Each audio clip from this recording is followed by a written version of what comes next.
So the contract is negotiated between the AMS and City of Kingston, but it's on behalf of all students, AMS and SGPS. So the current contract is set to end August 2025.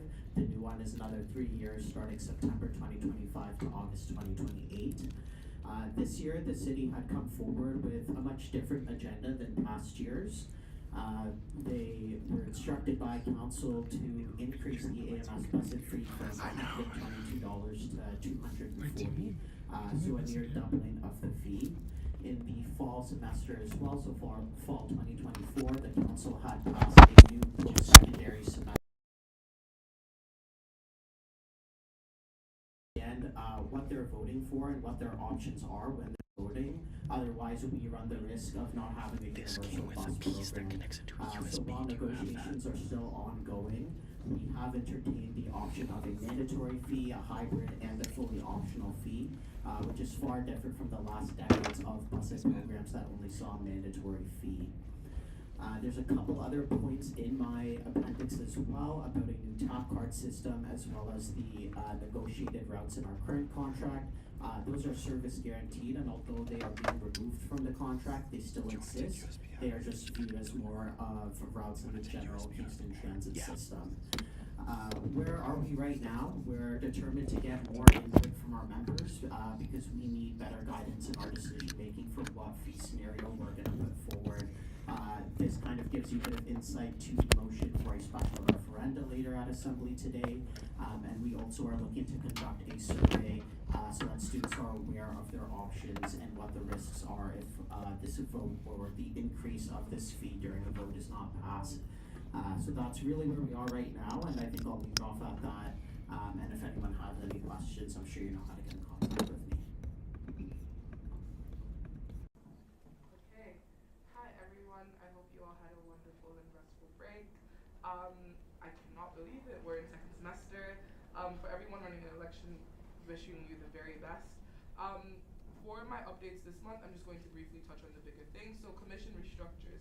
We've been sitting with our board members a lot to talk about how we can make the commissions a little bit more efficient, and that comes with changing some roles, removing some positions, and so we will be going to board to officially approve that once we've had formal conversations with Assembly. We've also talked about the possibility of including an international student affairs role. So right now we have a deputy role, and we'd be looking to make that role a paid position. So we add an extra role on campus for international students to be paid. As for menstrual equity, unfortunately, due to the delay of the JDUC, we've paused ordering some of the dispensers for now, but we will go ahead and replace the dispensers in the Queen Center and wait to install the ones in the JDUC. And hopefully with the single style use washrooms as well, we'll be able to get some more things going there as well. City of Kingston advocacy. So over the last few months, we've had a really good time talking with the City of Kingston, especially Councillor Glenn. So we'll be looking to have her invited onto campus.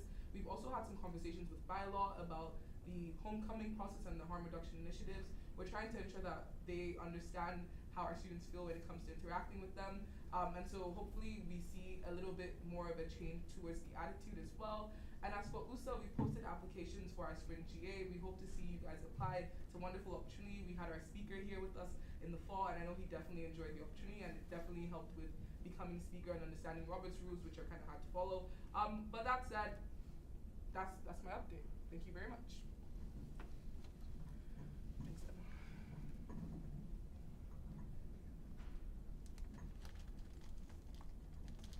Thank you guys so much. We will now be moving on to reports from our ex-officio members joining us here today. We're going to be starting off with a report from our the chairperson, Grisha.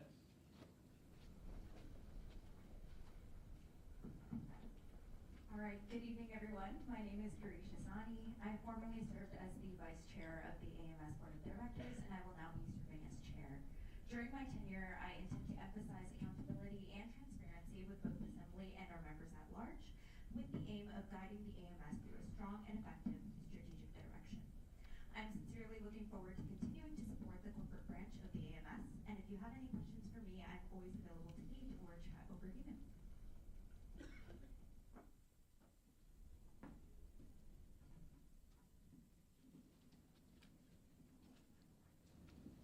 Thank you, Grisha. Next, we would have had a report from the Senate Caucus Chair, Lucas. Unfortunately, he was not able to make it today, and he did send his regards. We will now be getting a report from our undergraduate trustee, Reem.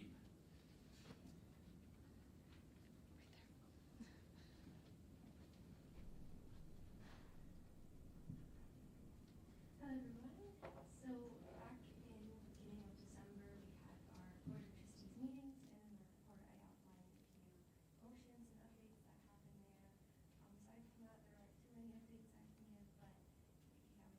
there are any questions. I'll introduce myself.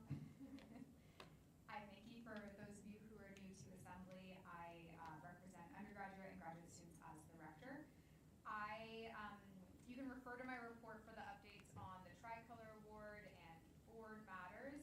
And tonight I'm just going to highlight 2 new items since the submission deadline last week. So the principal has emailed all students to seek input for the Queen's bicentennial vision. And I really hope that you can provide your expertise as students over the next several weeks and promote it to your constituents. We need to work towards a shared vision for our institution's future. And one thing that you can do is support that. I know that we can build something really great that we can all get behind, but we need your input. Starting tomorrow, you're going to see the first of 3 elections promotion videos from my office. We normally let our content reach audiences organically, but we've decided to boost these videos so we can reach as many students as possible. I've run some election campaigns, I've run my own election, and I'm very ardent that student leaders and student fees should be decided on by a large number of our community, so I'm hoping that this supports that effort. And to the candidates tonight, I was here just a year ago, and I know it's an enormous challenge, so thank you for deciding to show up for our community in this way, no matter what the outcome is. And I hope you bring your zeal.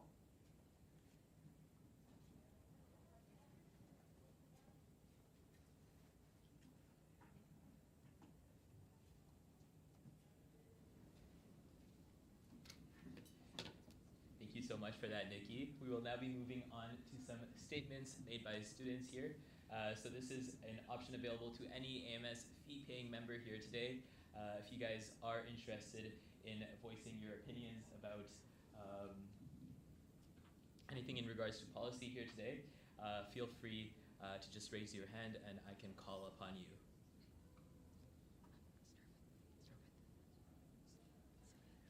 All right, I'd like to call upon the Secretariat, Garvidian.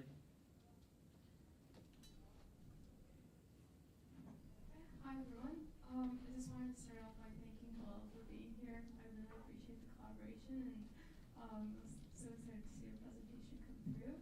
There are posters outside, so once we do get a break, Paul will provide us with some art and other posts outside, so be sure to check that out. In terms of my report, I'm going to start off with a little fun fact. I know my original report was rather short because I was a little busy, and also most of everything I'm going to talk about is in the policies anyway.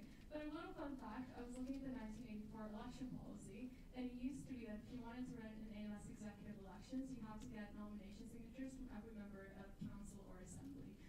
So kind of a fascinating thing looking at it now, because it borderlines a conflict of interest based on how we understand it today, but back in 1984, you had to get approval from every single member of assembly to be eligible to run in the executive elections. So fun facts aside, so a couple updates.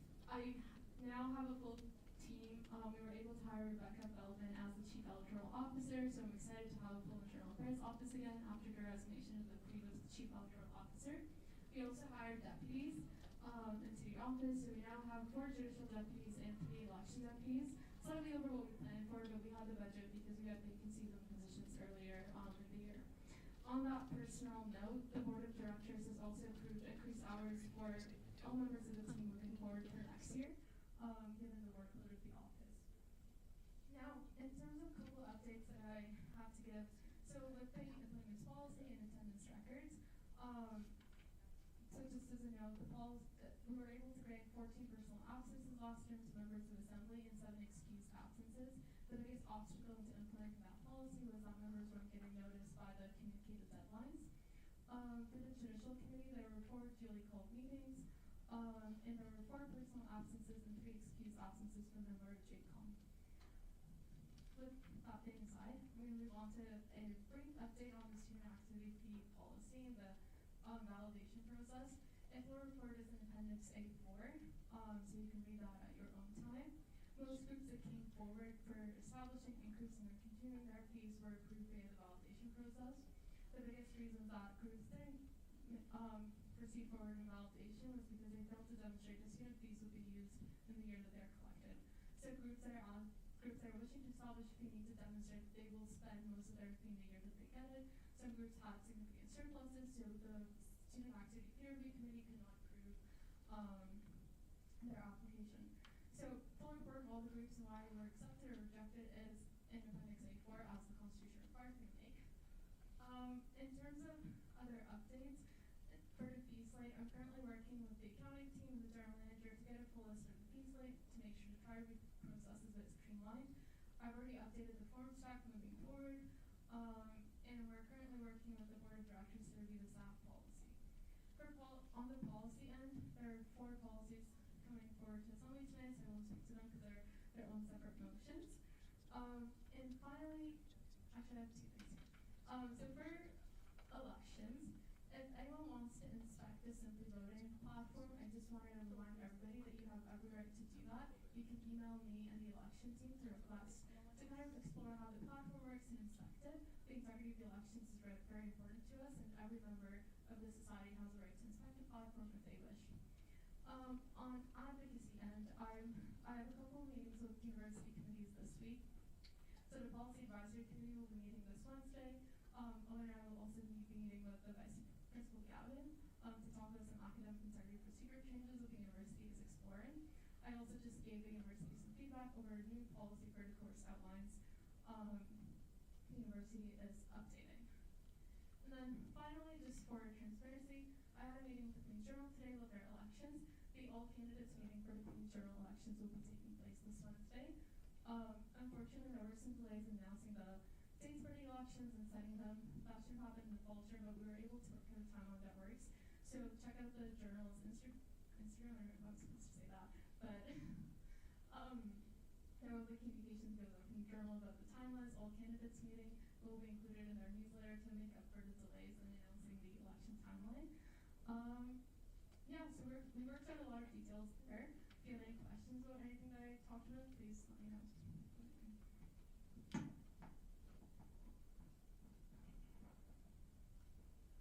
Alright, we now have a statement from Emma here.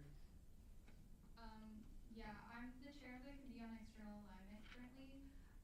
We met last week. I personally found it very interesting to explore the AMS's relationship with USA and for digital lobbying itself. We were planning to meet in the next 2 weeks and look forward to our report later this term. Ideally, we would like to see the vacant seats filled so we can complete a more thorough examination of USA, but that's all we really had to know right now. It was just really an introductory meeting. So, yeah. Thank you. Are there any other statements that want to be made? Seeing as there are none, we will be moving on to the next item of the agenda, which is the question period. I'm going to start off by asking if there are any questions that would like to be made. All right, so we're just going to be referencing a question that was made anonymously to us. And this question is to the ASSUS president. And it asked, does ASSUS have to move out of their house on 183 University Avenue? If so, where will they be relocating? Do you want Yeah.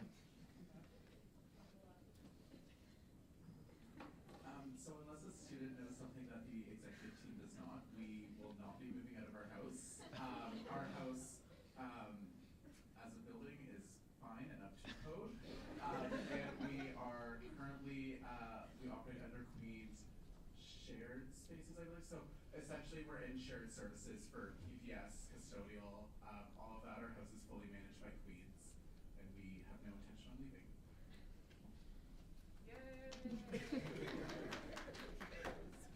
Thank you for that clarification. Are there any other questions?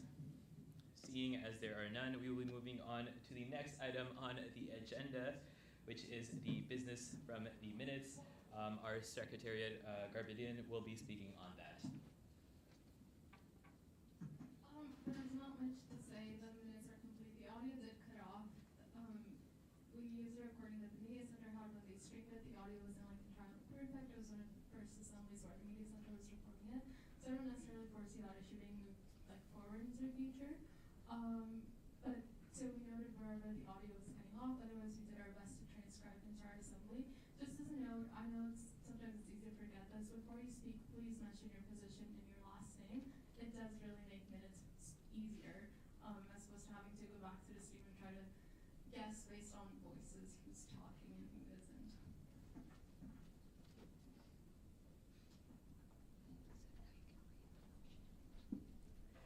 Thank you. All right, we will be now moving on to the first of the motion. First motion is for the approval of the minutes. It is moved by Secretary Garbidian and seconded by President Rocky. Is there anyone here who would like to speak on this motion? Seeing as there are none, we will now be voting on this motion. All those in favor of approval of the minutes, please raise your placard. This has overwhelmingly passed. We will now be moving on to the next motion. This next motion is in regards to the fall term minutes. Again, moved by Secretary Garbidian and seconded by President Rocky. And it is that the AMS Assembly approve an extension on the release of the September and December meeting minutes in time for the release of the February Assembly agenda, and recognize that the General Assembly meeting minutes of November 18th are to be approved at the April General Assembly. Is there anyone here who would like to speak on this motion? Secretary Garbidian. Thank you. Just again as a note, we're still working on producing the meeting minutes for September and December. So appreciate an extension on that. And then for the November Assembly, just the General Assembly, I went back in our archives. General Assembly minutes are meant to be approved at the next General Assembly. So this motion really all it does is get to something to recognize that don't expect the meeting minutes until the next General Assembly. Thank you. Is there anyone else who wishes to speak on this motion? Seeing as there are none, we will now be voting on this motion. All those in favor of passing motion 3, fall term minutes, please raise your placard. This motion passes.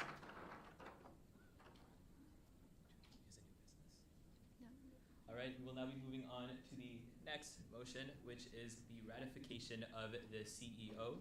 It's moved by Secretary Garbidian and seconded by President Rocky.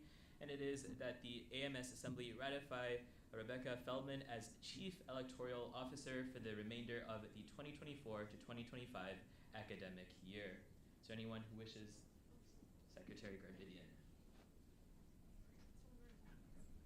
So Rebecca couldn't make it to assembly tonight. It's a busy week with elections. So I'll take any questions if you have them. She's been transitioned into the team wonderfully. And I'm really excited to have her on the team. Everybody's getting along, and it's great to have her. She's overseeing the elections, and she's completed her transition training.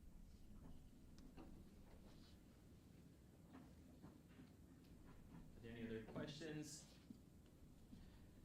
Seeing as there are none, we will now be voting on this motion. All those in favor, motion 4, ratification of the CEO, please raise your placard. This motion passes. Now we're moving on to the next motion, which is the ratification of the deputies. Again, moved by Secretary Garbidian and seconded by President Rocky. And it is that the AMS Assembly ratify the following into the Internal Affairs Office. Firstly, Victoria Percival and Mohammed Yafai as Judicial Affairs Deputies. And secondly, Risa Wang passes. We'll now be moving on to the next motion, which is motion 6, awards, grants, and bursaries, moved by Secretary Garbidian and seconded by our Vice President, Asante. And it is that the AMS Assembly approved the division of the awards, grants, and bursary policy first approved on November 4th, 2024 into the awards policy under the responsibility of the Secretariat and grants and bursary policy under the responsibility of the Vice President of University Affairs, and the proposed changes as shown in Appendix C1. Is there anyone who wishes to speak on this motion?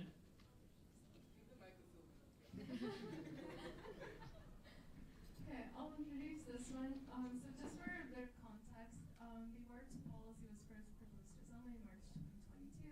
We went back to it this year to add grants and bursaries. It's transparent for the AMS to have these policies approved by Assembly and be made available publicly.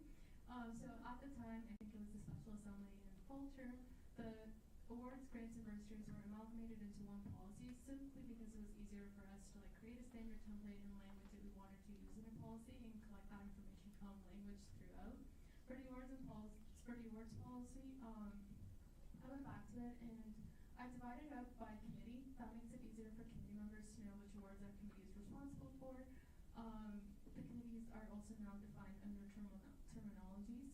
The biggest change in that policy is the addition of the AMS Honorary Life Membership Award procedures and requirements. So for background, the AMS Honorary Life Membership can be granted by the AMS Assembly.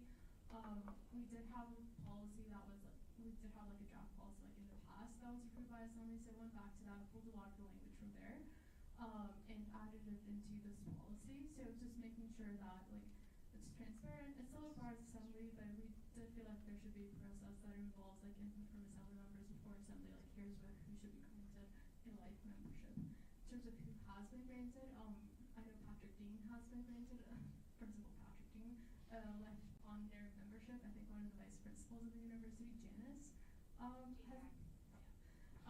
yes, they were granted for the JDEC. So I don't have any list of other people that have been granted. I know when we're looking at the archives with my deputies this term, we might be able to figure out a bit more.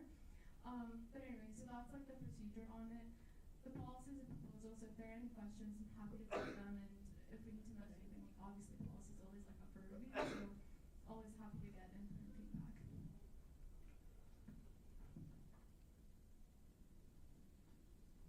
Thank you. Are there any other comments that would like to be made for motion 6? Seeing as there are none, we will now be voting on whether to pass motion 6, awards, grants, and bursaries. So all those in favor, please raise your placard. This motion clearly passes. We'll now be moving on to the next motion, which is motion 7, clubs policy, moved by Secretary Garvidian and seconded by Asande. And it is that the AMS Assembly approve the changes to the clubs policy as presented in Appendix C2. Is there anyone who wishes to speak on this? Secretary Garvidian. Okay, so with this policy, the biggest change, which was really satisfying to me, was restructuring the policy to make it easier to read. So I went through it line by line, make sure that it's divided into parts and sections that actually make sense. I remember trying to read it last year as a judicial affairs manager, and as a judicial affairs manager, you become kind of an expert in policy, and I struggled reading it, so I can't imagine what the average student experiences when they try to read the old policy. So overall, not many changes were made. Grants, club grants and bursaries were moved into the grants and bursary policy respectively. Yeah, I don't think we made any other major changes to it. It's just making it look better and easier to read for students.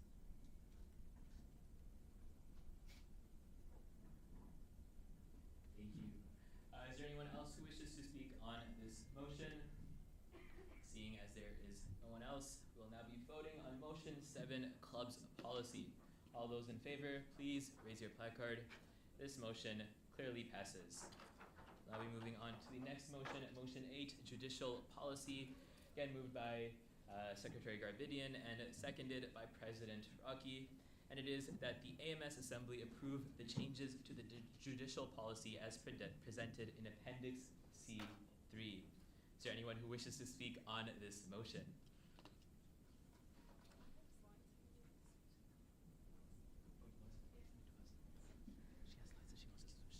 Okay, so the changes to the judicial policy at this point are being made to the constitutional interpretation procedure. I have the pillars of the review up on the slide. Bella, the judicial disputes and policy manager, really helped out doing a lot of the research. She looked at like how the Canadian court, I guess, does constitutional interpretations. So the three pillars that we considered in the review of the policy is transparency, so making sure that there's proper notice to students, and there's an opportunity for students to come and address the judicial committee when interpretations are being made. Just for background, in case anybody's not familiar, constitutional interpretations are an opportunity to get clarification and a decision on what a section of the Constitution that may be unclear means. Decisions of JCOM are binding on all society members, so it's really important for us to have a measure of transparency and a way for students to address the judicial committee directly. The second pillar is accountability. Per the AMS Constitution, the judicial committee is accountable to the society at large, not the AMS Assembly, not anybody else, the society itself. So we felt like the way to ensure that that accountability is exercised is by allowing members of that society, which is the AMS, to be able to come and address the judicial committee directly. Lastly, it's about procedural fairness. The current, I guess, amended procedures that didn't have a lot of clarification on what that procedure looks like, or who has a right to submit statements or opinions on what the Constitution means. So in light of that, we added some more rules about like who can submit them and guaranteeing the rights of students. Can you go to the next slide? Okay, so I'm just going to give you a brief rundown on what the new procedure would look like if approved by this assembly. So the first step is to identify a gap in the policy or the Constitution. There's three ways to initiate a constitutional interpretation, and this is what like a historical practice in our policies. One is by two-third approval by the AMS Assembly. They can direct the speaker to seek a clarification on behalf of the Assembly itself. One is by unanimous approval of the judicial managers, and one is by the Secretariat. The reason the Secretariat and judicial managers can't initiate that process by themselves is because they interact with policies on a regular basis and have a higher level of expertise. So they've always had access to that process, independent of any approval. The second one is once there's an identification made that we need to clarify a Constitution, it will make notice ideally would be released to students, giving them information on how to submit statements on what they think the Constitution section means. This will be facilitated by the Judicial Affairs Office, which acts as a neutral and impartial independent body that will collect all statements and compile them for the Judicial Committee.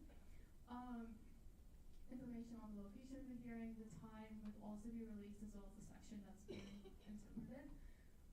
After 1 week, we'll have an open or closed session of the Judicial Committee. We've added a lot of flexibility. It's by default open session, but it can move into closed session if there are concerns with privacy or like specific examples will need to be used that are a bit more private than just interpreting the Constitution, like historical precedents, I guess. That's kind of what we were looking at with that.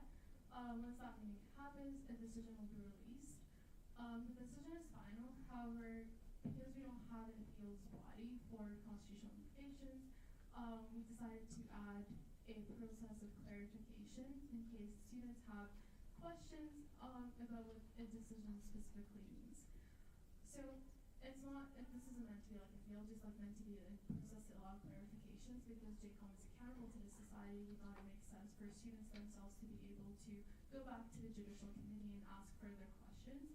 Once the decision is released, there will be 72 hours in which students can submit clarification questions or statements. If there needs to be another hearing to seek clarification, that will happen. Otherwise, the decision will be considered binding. And regardless of whether there's an open or closed session, the decision will be released publicly. If you go to the assembly folders that I have, I've also started building out like the committee. JCOM now has a folder with all the constitutional interpretations from the past, just as transparency, because it's binding and guides how my office interprets policy. So now everybody will be able to access it. Bear in mind though, like I'm still going through our archives and finding all the interpretations of the past, but they will be slowly populated. I'm happy to take any questions.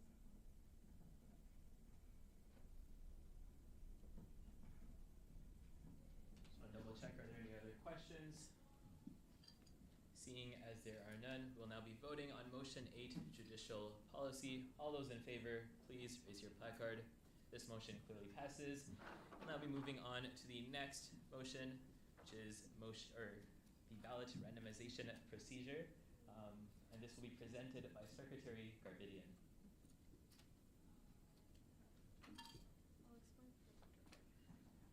Okay, so anytime I see a red slide, it's a procedural slide that I'll explain to Assembly and everybody else. So randomization will happen in front of assembly to make sure the process is transparent. So we'll start with each referenda group will be called by the speaker. I have a little, I guess, tab here. You'll be able to hit a stick that has a number. That will be the number your question appears on the ballot in your specific section.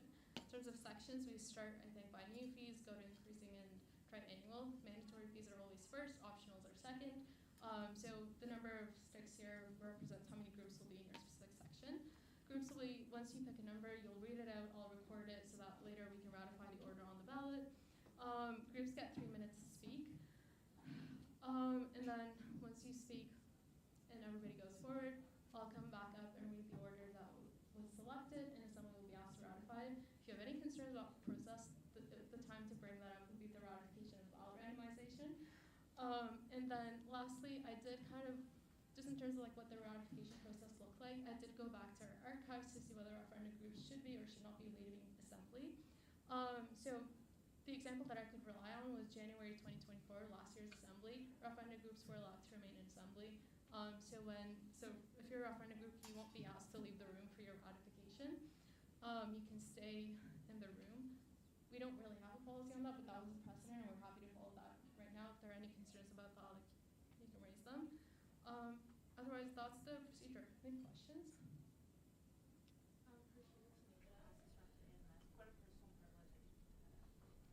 Noted.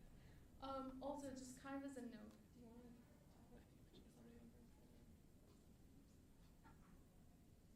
Okay. If you're an assembly member and you are participating in the referendum process representing a group, you will be asked to abstain from voting on ratifications of other referendum groups and the ballot itself, but you can vote on the remainder of the motions on the agenda.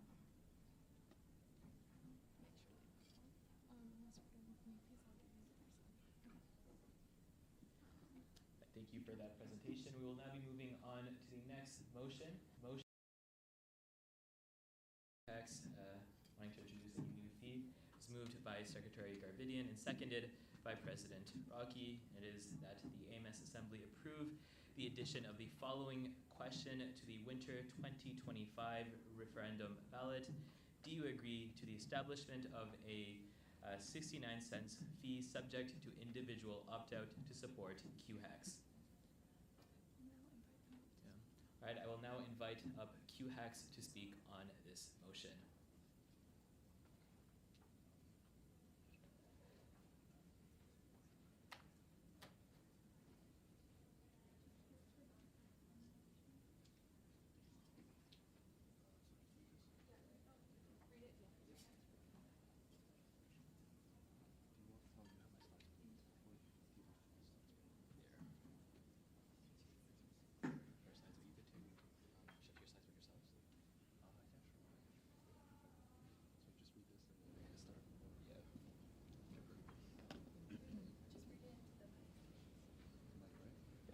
Number 2. Okay.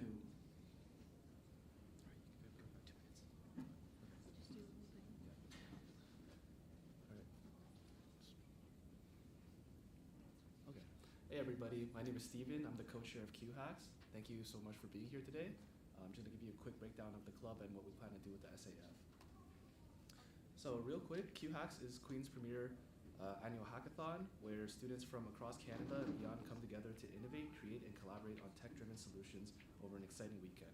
What that pretty much means is we run an event where people build projects and we judge them and give them prizes and give them the whole conference experience. We welcome over 400 students from universities all over Canada with a primary focus on Queen's students, and we give them the environment for success. So how we intend to use the fee. At our event, we provide free meals, 3 meals throughout the entire day. We provide various swag items, which is just like a hacker participation t-shirt. We offer workshops, and we pay for the entire venue. So it's essentially a completely free event for all university students. And this is held to like pretty much incentivize people to show up and to not be blocked by any financial barriers and be able to succeed. As you can see, I kind of wrote in small text on the top right, but we're assuming that we would get about 20,000 in fees from the SAF, and this is kind of how we broke it down. Feel free to take a look. You can, I think there's a question period at the end, so feel free to ask questions then. But yeah, that's the fee breakdown. And assuming everything goes through, QHACs will still have to raise a lot of money to keep the event going, to be able to run it at a high standard. This is just to give us a bit of a break and to allow the event to exist at its bare minimum. Even this is usually not enough to actually run the whole event. We would still have to rely on other sources of funding. This is just so like we will be pretty much guaranteed to run an event. Okay. Yeah, that's pretty much it. From the bottom of our hearts, thank you for being here. And I guess, is it open to questions now? Yeah, okay, we're open to questions now.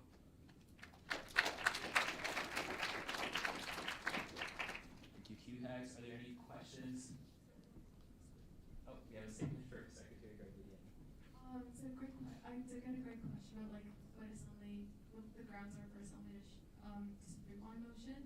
If you go to appendix folder E, there's a file called 00 reference to relevant policy.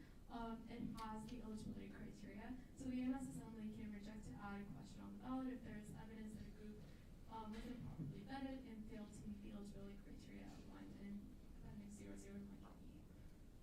Thank you. Are there any other questions that we have for QHACs today? Seeing as there are no questions, we will now be moving into voting procedure to ratify this 69 cents fee. So all those in favor of the motion 9 QHACs new fee, please raise your placard. All those opposed, please raise your placard. All those who choose to abstain, please, okay. With that being said, that this motion 9 clearly passes, we will now be moving on to the next motion.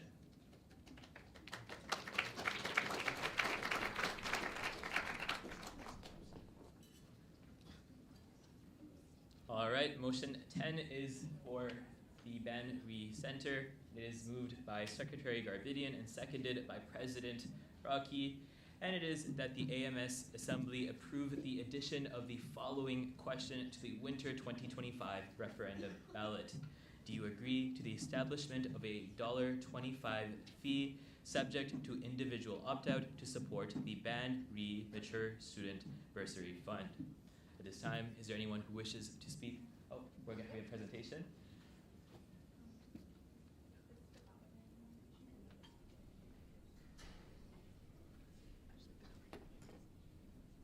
This looks like a 1. Okay, I can take it too. Thank you. Thank you.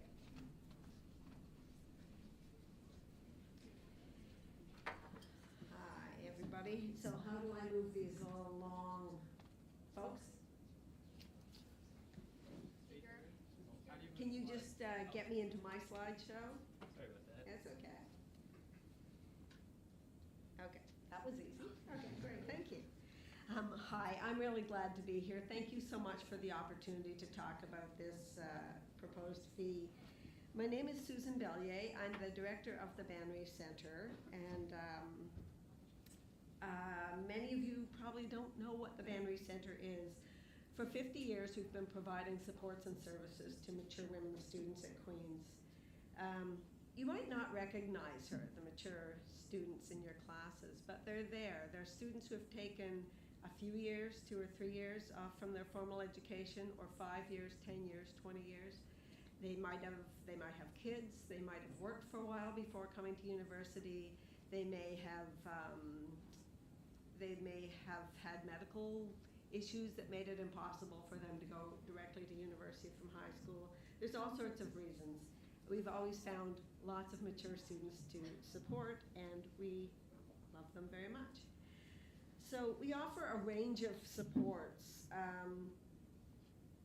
lunch, places to study, student advising, and so on. But a really important part at the core of what we provide is emergency bursaries for students. So we would like to establish a fee, an opt-out fee of $1.25. that would help us to provide more bursaries for the students we work with. One of the great things about the bursaries, we often say students come for the bursaries and stay for the community. It brings people into the center where they work with a student advisor to sort things out. They may get a small emergency bursary, which they can apply for at any time during the year. There's not, unlike financial aid with sort of date cutoffs and so on, we work with students as issues come up and help them find the resources they need, including providing them with bursaries. Last year, we used to have an AMS fee, and we lost it in the 2023 referendum. So I'll just be frank about that. That was a blow after 30 years of counting on this bursary as part of our, this fee as part of our bursary funds. So we're trying to get it back. In 2023, $225,000 we gave out in bursaries. 31,000 of that went to AMS, to 32 AMS students, which was considerably more than we received through the student fee. These bursaries can mean the difference between staying in school and not staying in school. I want to be clear that 100% of the student fee will go to bursaries. We don't use that fee for our operations, for events, for programming. It all goes directly back into the hands of students who face financial need. It could be medical expenses, it could be your laptop died and you needed a new one, your roommate bunked off and you're stuck with all the rent for your place. We work with lots of women-identified students who are dealing with domestic violence situations, helping them get resettled in a safe space. There's a whole lot of reasons why people need money, as I'm sure you all know, because you're students. And we do what we can to make life a little bit easier for the students we work with. Point of order, sorry. Yeah. 3 minutes is up. Okay, that's all I want to say. Support this because your mom will be proud. Guess that's what it comes down to. Thanks. Thank you for that presentation.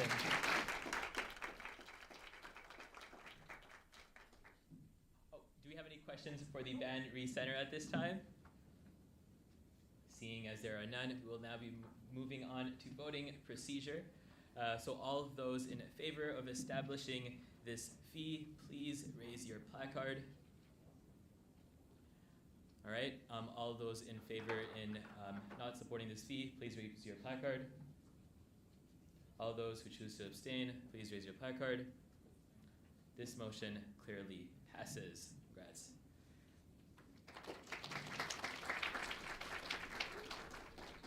All right, we will be moving on to the next motion, which is motion 11, Kumsa.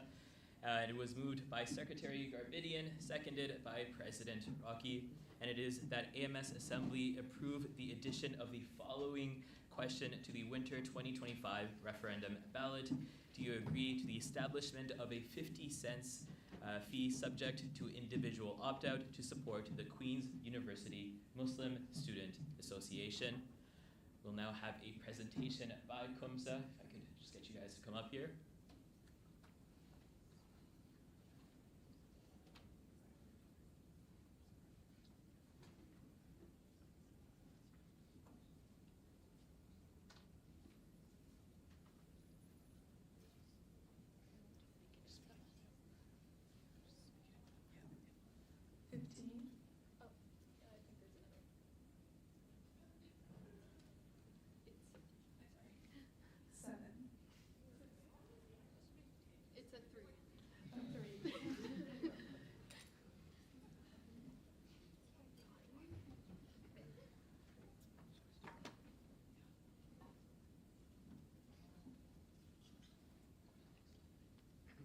Good evening, AMS Assembly. Assalamu alaikum, which means may peace, mercy, and blessing be upon you all. It is both an honor and a privilege to introduce the Queen's University Muslim Student Association, or QUMSA, an organization with a rich legacy of serving the Queen's community since 1963. For over 60 years, QUMSA has been the heart and voice of the Muslim students on campus, and today I'm here to share who we are, what we do, and why we matter, not just to Muslim students on campus, but to the greater Queen's community. QUMSA was founded to ensure that Muslim students at Queen's could prosper spiritually, socially, and academically. Over the decades, we have grown into the cornerstone of support for Muslim students, advocating for their needs and fostering a sense of belonging. We're more than just a club, we're a family. Thank you. So, our Ramadan Iftar program is the heart of what we do, offering more than just free meals for 30 consecutive days. It's indeed a lifeline for students far away from home. Ramadan, for many, including myself, can feel very lonely and challenging without the comfort of family by your side. And take it from me, it's very tough. Through our iftars, we create a home away from home, where students find warmth, communities between breaking their fast and meeting financial obligations, providing a space where compassion and care replace struggles. We also invite you, the wider Queens community, to join us, building bridges through inclusive dialogue and mutual understanding. So we are seeking a 50-cent AMS opt-out fee that will allow COMSA to continue to maintain its operational efficiency while also making sure that we have a potential for growth and value add to the overall Queens community. So just touching on that operational efficiency point, over the years our flagship events have gained a lot of attraction, so we've had attendance go from 100 to 300 plus, and so we would like this to be a reliable, somewhat reliable budget that we can work with as opposed to just relying on funding and donations from outside, which can fluctuate drastically, and yeah. Beyond Ramadan, COMSA's events like the annual barbecue, social panels, and multiple charity drives bring people together. But as our community grows, so do our challenges, and sustaining these vital events is challenging.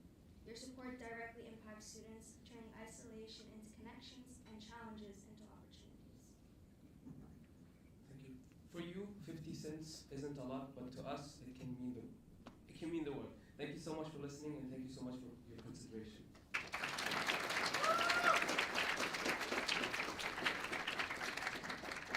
Thank you, COMSA. Are there any questions for them at this time here? Seeing as there are none, we will now be moving into voting procedure for motion 11, COMSA. All those in favor, please raise your placard. Right? All those opposed, please raise your placard. All those who choose to abstain, please raise your placard. This motion clearly passes. Guys.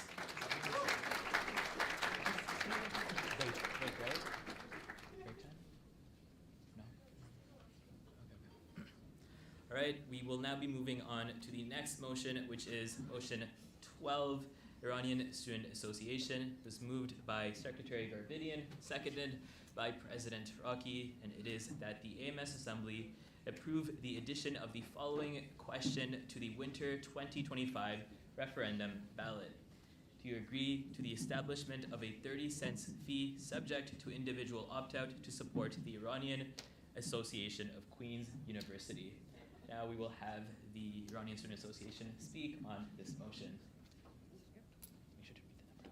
It's 4, right? Yeah. So the number we pulled is number 4.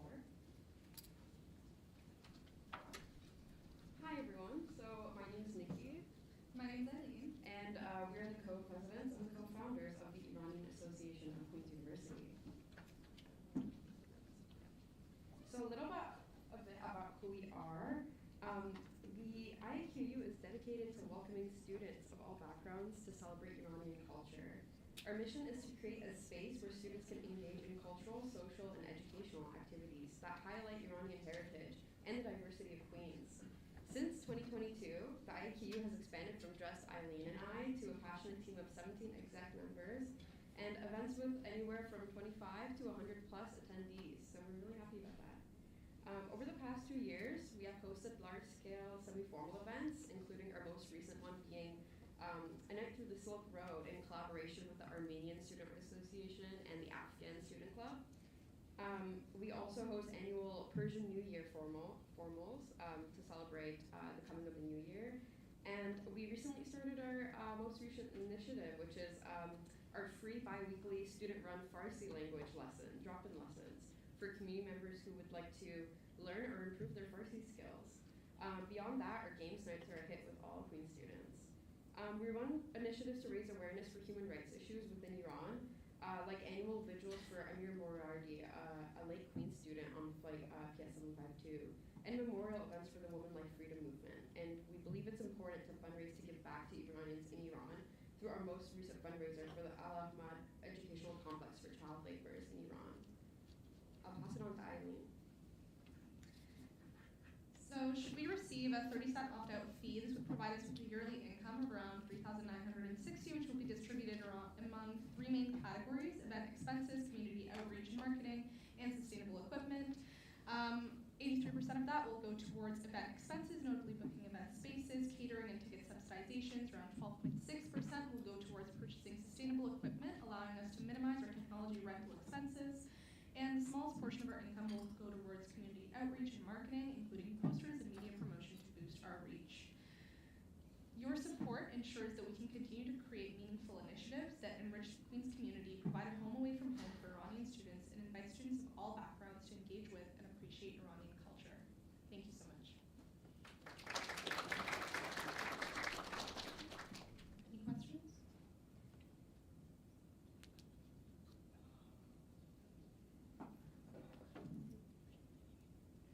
All right, seeing as there are no questions, we will now be moving on to voting procedure. So all those in favor of motion 12 and the establishment of a fee for the Iranian Student Association, please raise your placard at this time. All those who choose to oppose, please raise your placard. All those who choose to abstain, please raise your placard. This motion clearly passes. Congratulations.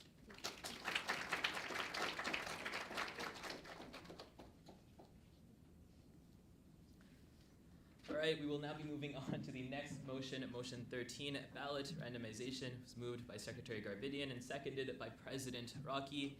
And it is that the AMS Assembly ratify the order in which new fees subject to individual opt-out questions will appear on the winter 2025 referendum ballot as follows. Thank you. So the order that I have recorded is first the Banrai Center, second QHAX, third the Queen's Muslim Student Association, and fourth the Iranian Student Association. Are there any questions about that order? No. Right. Seeing as there are no questions at this time, we will now be moving on to voting procedure for motion 13, ballot randomization. So all those in favor, please raise your placard at this time. All those opposed, please raise your placard. All those who choose. All right, this motion clearly passes. Now be moving on. Oh, apologies.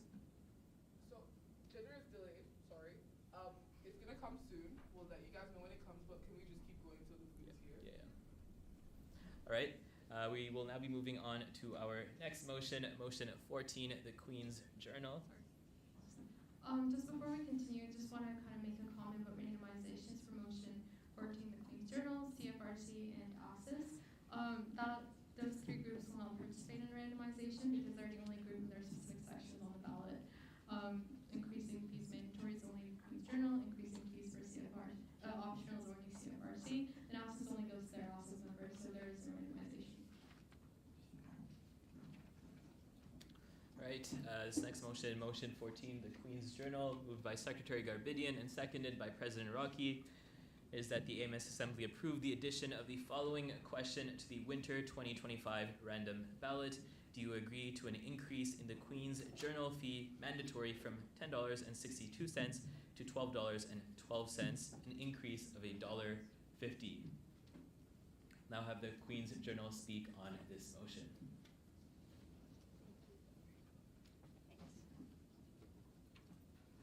Hi everyone, my name's Allie and I'm one of the editors-in-chief of the Journal.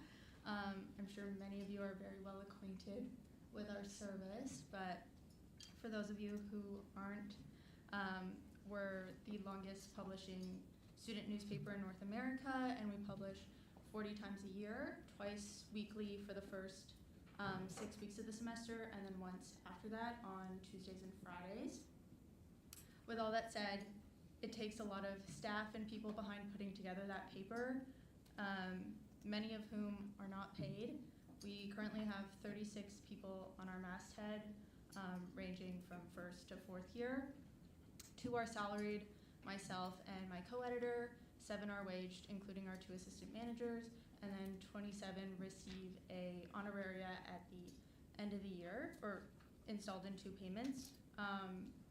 So our goal of increasing our fee is to make sure our staff is properly compensated for their work and their time and the amount of hours that they're putting into putting together our actual paper. So our goal is to increase the fee and hopefully hourly wage at an Ontario minimum wage, roughly 5 more employees. Yeah.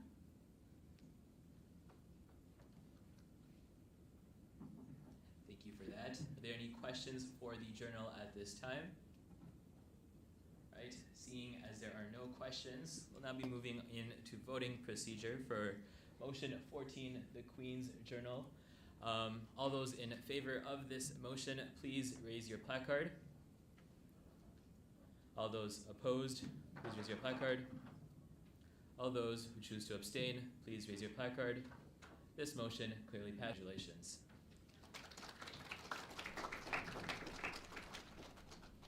Right, we will now be moving on to the next motion, motion 15, CFRC 101.9. It's moved by Secretary Garvidian, seconded by President Rocky, and it is that the AMS Assembly approve the addition of the following question to the winter 2025 referendum ballot.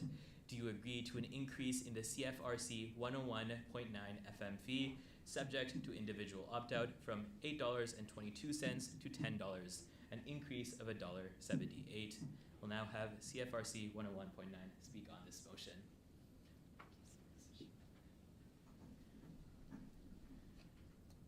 Good evening, everyone. My name is Dinah Jansen, Executive Director, CFRC 101.9 FM, and with me is our AMS Referendum Campaign Manager, Lauren Tucker, who is also a student volunteer at our station. And we're here to chat about our campaign and to modestly increase our optional student fee. Thank you, Dinah, so much for the introduction. Yes, CFRC is attempting to modestly increase our optional student fee from $8.22 to $10. This is the first fee increase that we've attempted in over a decade. We were established in 1922. We are the second oldest radio station in Canada and the world's longest running campus radio station. Every week we reach 29,000 listeners in the Kingston area with the most diverse, student-led, multi-genre music and spoken word programming and podcasting you can imagine. We also carry the only dedicated daily broadcasting news programming in the region, alongside coverage of Gale sports, interviews with and free advertising for student groups about their events, initiatives, and services, and providing skills-building opportunities for student volunteers, interns, and student employees to learn and develop expertise in communications, marketing, tech production, curation, journalism, and more. Thank you, Lauren. So CFRC seeks a nominal fee increase to help support rising costs and meet community demand for accessible daily information and entertainment 24/7. Staffing, equipment, and maintenance costs continue to climb, and we must increase our fee marginally to ensure that the costs are met and that the station's fiscal integrity is healthy. Running a radio station requires stable staffing and working equipment to ensure many things like our license and federal regulatory compliance, fiscal integrity, equipment maintenance, repair and replacement, volunteer training, student staff training and mentorship, program development and coordination, music archive and library maintenance, web and podcast maintenance, outreach and fundraising, and service for campus and community members, including student clubs requiring our recording and technical services. So just to close off, folks, you can learn more about us by visiting our website at cfrc.ca or learning more about us on Instagram at CFRmusic as CFRC Music as well. Folks can sign up to volunteer to start a radio show or a podcast, apply for a job, a 4-credit internship, and for musicians, you can join our grant-funded DJ and Musicians in Residence programs at any time of the year. Amazing. And CFRC would like to extend a special thank you to the AMS elections team for their hard work navigating all of us through this process. We're working pretty hard, and we know they are too. Thank you to the elections team, and thank you, Assembly, for considering our question for the ballot, and we're happy to entertain any further questions you may have.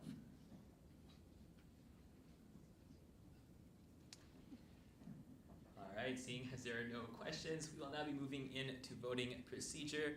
for motion 15 CFRC 101.9. So all those in favor in increasing this fee, please raise your placard. All those opposed, please raise your placard. All those who choose to abstain, please raise your placard. All right, this clearly passes. Congratulations.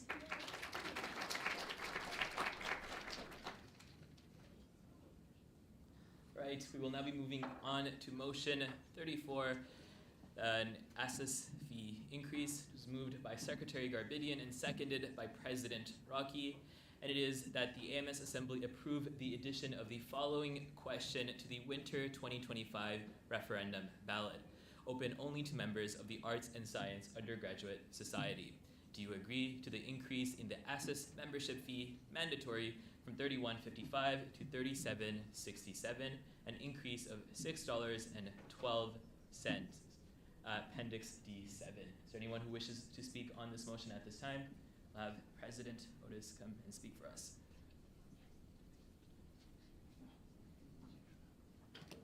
Okay, hi everyone. We got approved to be on the ballot Friday at 2:30, so we don't have slides or anything. So as many of you know, we obviously represent 13,000 undergraduate students in arts and science programs. We are looking to raise our fee as ASIS has faced some financial troubles over the past few years. All of our old budgets and audited reports are available on our website for information. With this, with our fee increase, we're looking at allocating $2 per student for their department student council, so that's a doubling of the current fee, and also looking at providing more volunteer support to the co-presidents. We have also recently lost financial support from the faculty for our professional development opportunities, so we're looking to support that loss with our student fee increase. We have over 700 volunteer roles in ASIS, so part of this fee will be built in to continue to allow us to offer so many honoraria positions and just positions in general. We also offer our Good Times Diner bi-weekly meal service. So right now we have an opt-out fee for that, but we also use the membership fee to supplement our cost towards that. So part of this will allow us to maintain service. Someone would have to see that eligibility wasn't met, but these are the 4 grounds, like on the basis of which the groups were required to come. Just a bit of a recap. Last time we did referendum groups, all trial review groups were required to come to the AMS Assembly, and that was because the committee didn't have any Assembly members on it. Since that time, Sahana from Comstock sat on the Student Activity Fee Committee, took one for the team, so you don't have to sit down with 14 motions on the agenda with trial review groups. Really appreciate her input there, but that's why the other trial review groups aren't coming to this Assembly, because we have someone from Assembly sitting on that committee. So trial review groups, when they're asked to come up, you will be asked again to, if you're here on one of the 4 questions, you'll be asked to pick your randomization order. Queen's Legal Aid will be picking from a different pool of numbers because they're a mandatory fee, all the other ones are optional. And then once all 4 motions are done, we have a list of 11 other fees that I'll read through and randomize with Emma before the order is ratified. Are there any questions? Okay. All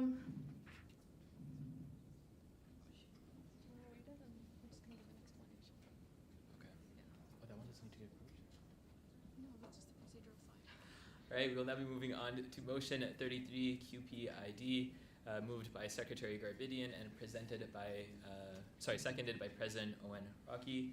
And it is that the AMS Assembly approve the addition of the following question to the winter 2025 referendum ballot.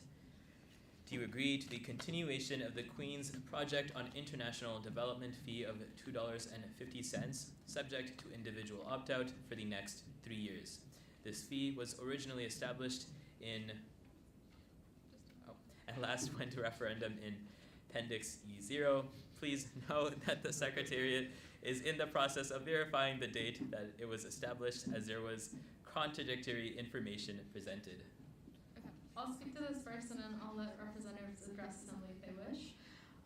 So I have an archive of all the Assembly voting questions that have ever gone on our ballot since 2018. There were some errors that I've noticed in the year it was established and when it last went to referendum. So I just need a bit more time to verify when it was actually established and when the last time was that it went to referendum. That's why you're not seeing the numbers up there. In terms of why KEEPA was required to come forward to the AMS Assembly, I did attach a summary of the committee's decision in Appendix So in summary, when the Student Activity Fee Review Committee reviewed the validation application, they determined that the group was donating what would be the equivalent of 54% of the student fees. Some of those numbers came from fundraising campaigns that Cupid was running. The committee, upon review, we reached out to Cupid, had lovely conversations, it was very collaborative, to discuss the donations, and also the committee had some concerns about like spending, that the fees spent in the year that it's collected. There was some reserve that was building up.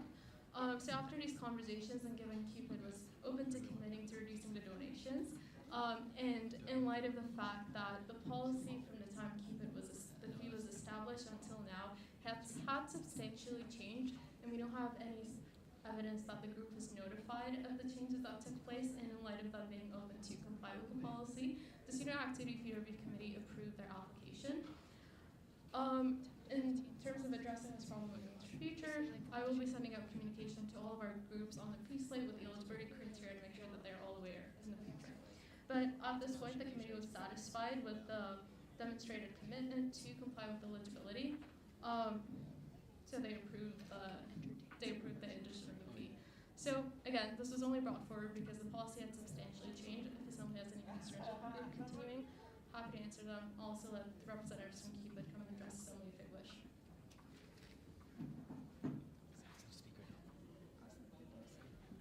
All right. Is there anyone who wishes to speak on this motion at this time?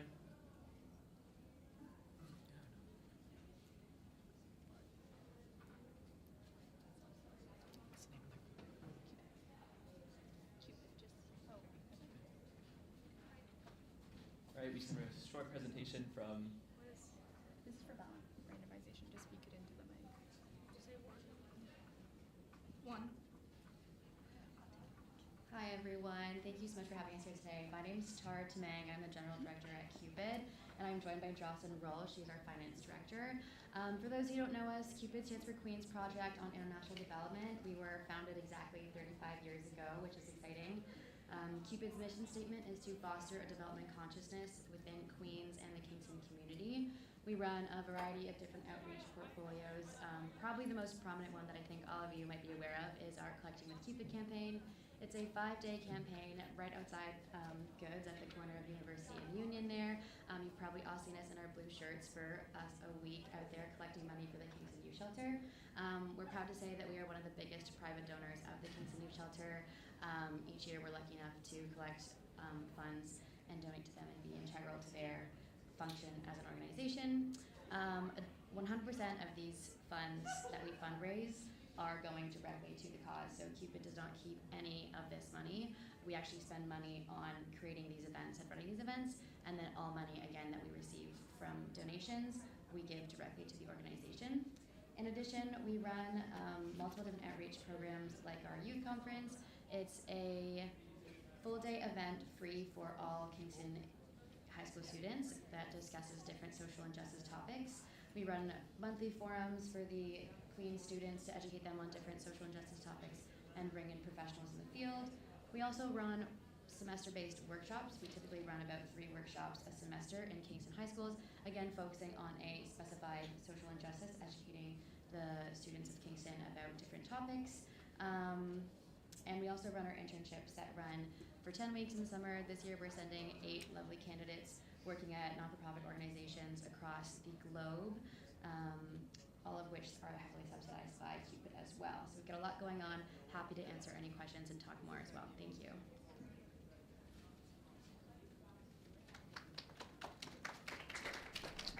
Thank you. Are there any questions for Cupid at this time? That was 1. Yeah. Are there any other questions at this time? Seeing as there are none, we'll now be moving on to voting procedure for motion 33 for Cupid. All those in favor, please raise your placard. All those opposed, please raise your placard. All those who choose to abstain, please raise your placard. This motion clearly passes. Congratulations.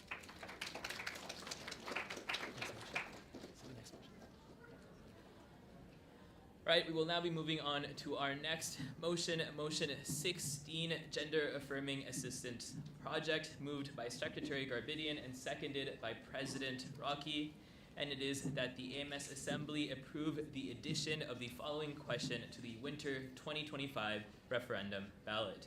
Do you agree to the continuation of the Gender Affirming Assistance Project subject to individual opt-out fee of $1.25 for the next 3 years? This fee was originally established in 2022 and last went to referendum in 2022. Appendix E1.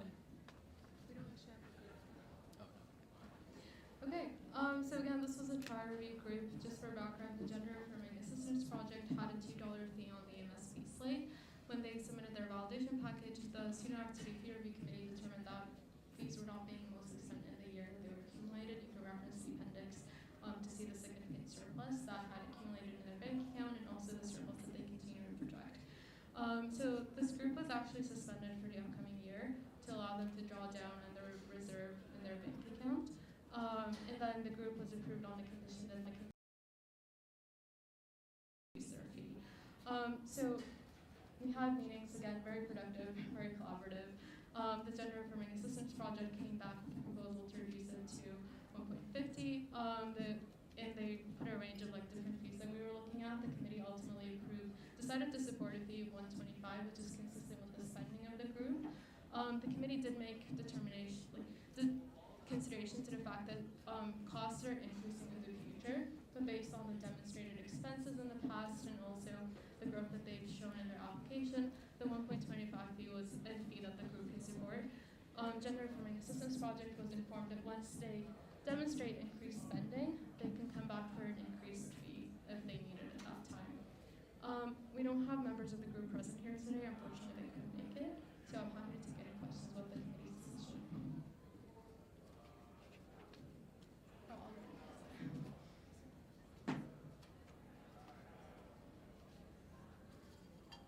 Okay, number 7. Alright, seeing that there are no questions, we will now be moving on, voting on motion 16, Gender Affirming Assistance Project. Hopefully the slides turn on. Alright, we're going to be moving into voting procedure regardless. So all those in favor of motion 16, Gender Affirming Assistance Project, please raise your placard. All those opposed? All those who choose to abstain? All right, this motion clearly passes. Now we're moving on to the next. I'd like to motion to adjourn for a break. All right, we have a motion to adjourn for a break. All those in favor, please raise your placard. This motion clearly passes. Oh, this motion clearly passes. You guys are good to go for the next 10 minutes.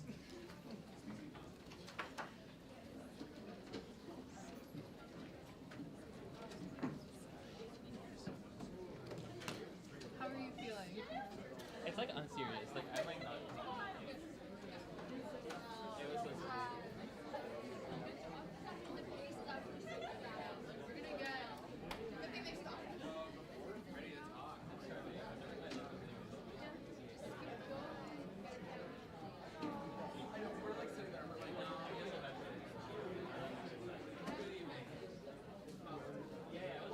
I need a face picture and this to keep track of this because it's.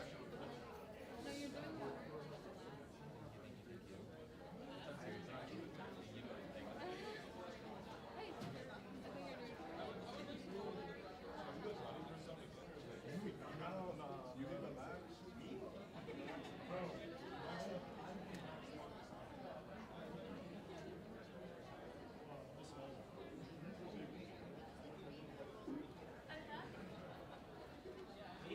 Yeah, you're sorry. Oh, crazy. Also, wait, how do you pronounce your last name? Just want to make sure I want to say. Alan. There we go. Okay. Make sure when people come back to remind them to take the rolls and place them outside. Thank you. How are you doing?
Seeing as there are none, we will now be moving into voting procedure. All those in favor of motion 17, please raise your placard. All those opposed? All those who choose to abstain? This motion clearly passes. Congratulations.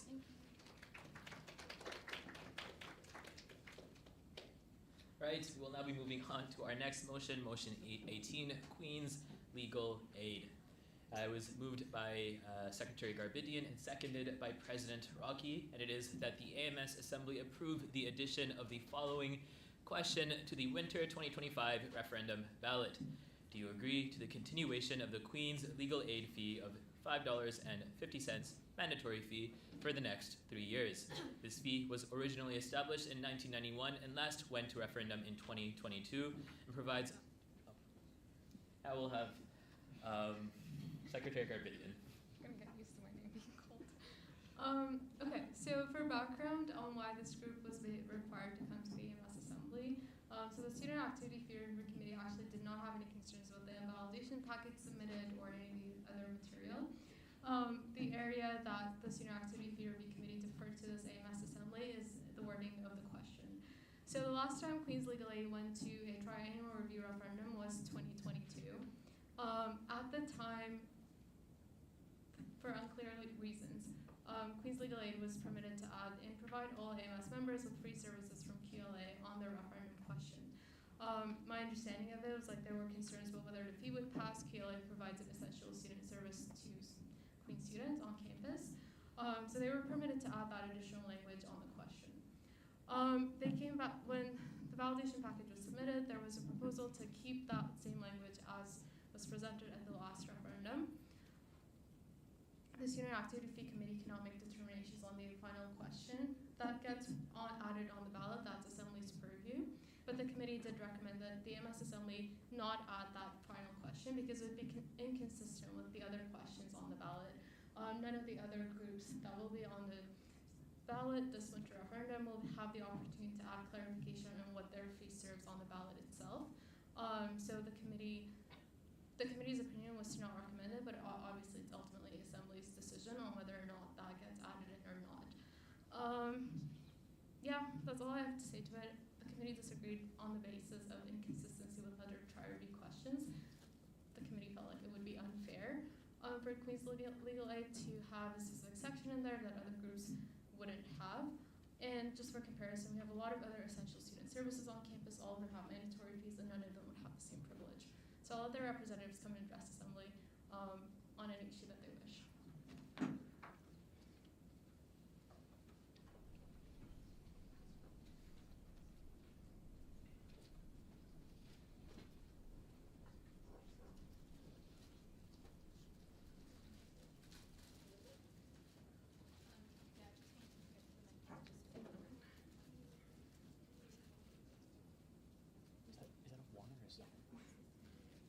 It's number 1.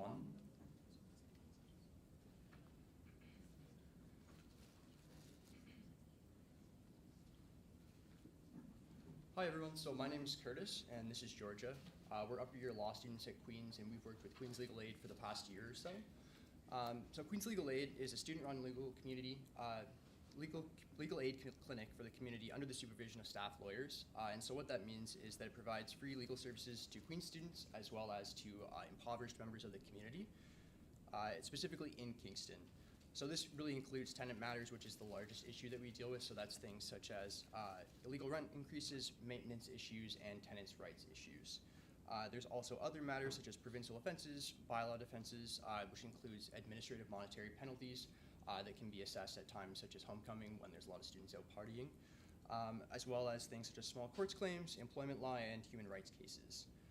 Plus, in addition to that, there's some services that are only available to Queens students, specifically a couple listed on the slides as above.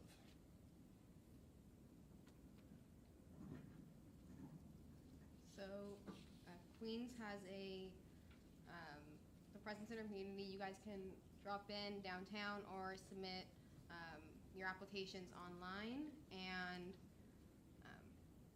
yeah, we're embedded largely in this community, so that's why having fees and having the additional part of our question is really important. And we also, we deliver a lot of public legal education presentations to the community, which overall serves the vulnerable and marginalized members of our community and the students here. So as previously mentioned, we are seeking approval of the ballot question with the full question that adds onto the additional part of that it provides all AMS members with free services from QLA. So we're specifically seeking to add the highlighted section here, which was included last time it went to referendum, which significantly did increase the turnout for Queen's Legal Aid. So there was a concern, which is why it was added. There is certain support numbers that were raised the first time was a little bit lower than the threshold that we were looking to receive. By adding on this additional portion here, it did increase volunteer turnout significantly. And so what this does address for us is that our concern, if we're not able to include this part, is that AMS members would then likely not be able to access our services. This is specifically because Queen's Legal Aid has an agreement with the Law Society of Ontario in which we cannot provide services to students unless students support this fee specifically.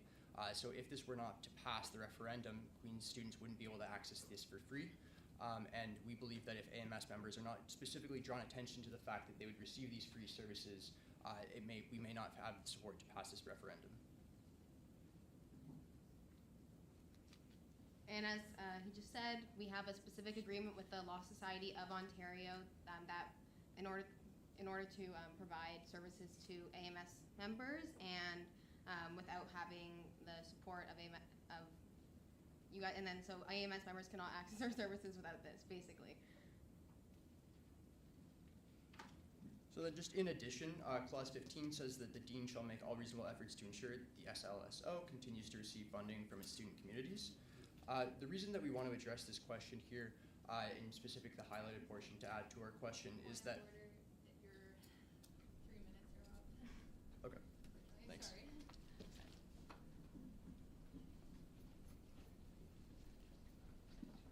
Thank you for that presentation. Are there any other questions for Queen's Legal Aid at this time? Vice President Sunday? This question is also partially directed towards Secretary Garabedian. Can you provide just some, because they were here in the fall too, right? I don't sit on the fee committee, so I actually don't know what goes on with it. Can you just provide some of the background history and like, what dean are we talking about? Like, dean of what faculty? Is it like the dean of the law school? Like, who are we? Okay. I'm under Dan's training as a faculty law. So I'll give a brief kind of explanation of the policy. So normally any group that goes on the ballot, fails the question, cannot return in the subsequent referendum period. The exception is for groups that are undergoing tri-review that are seeking an increase in the fall term. So if a group is up for triennial review, they are permitted to seek an increase in the fall term, and if they fail, return back on the ballot in the winter to continue their fee. So that's why QLA was on the ballot last term, and it can be on the ballot this term. However, if a group seeks tri-review, let's say they go into fall term, they fail, they can't return in the winter according to their policy. In terms of, my understanding is the dean of faculty law, but I'll let you answer that. Just wanted to quickly point out, adding these words to the question does not change the fairness for anyone else in the ballot. It literally is just adding words to the ballot, so it makes no difference to any other organization or not. And it is the dean. Law school, right? No, I think of Queen's University, because if we're providing services to undergrad students, anyone, it's not the dean of just the law school. The Law Society has an agreement with the school to provide, to be able to provide services to the student community, and that's why without being able to passing the referendum, then we won't be able to provide free services to AMS members, including all undergraduate members, and they would have to meet our financial eligibility, which is quite low, under around $20,000 of gross income, which you guys are probably, no one's gonna make that, so. Okay, I think it's principal. I was gonna say, I don't think we have a dean of the university as principal. I mean, his name is Dean. I will just, sorry to interrupt you, but Doesn't really matter, it's just the agreement with the school and the Law Society. Yeah, so that much is true. There is an agreement that governs how Queen's Legal Aid provides services to AMS members. And that agreement does stipulate that if the fee fails, students would not be able to receive services offered by QLA. So that is true, but I do believe it's the faculty law, not the principal. I think they're accountable to faculty law as well.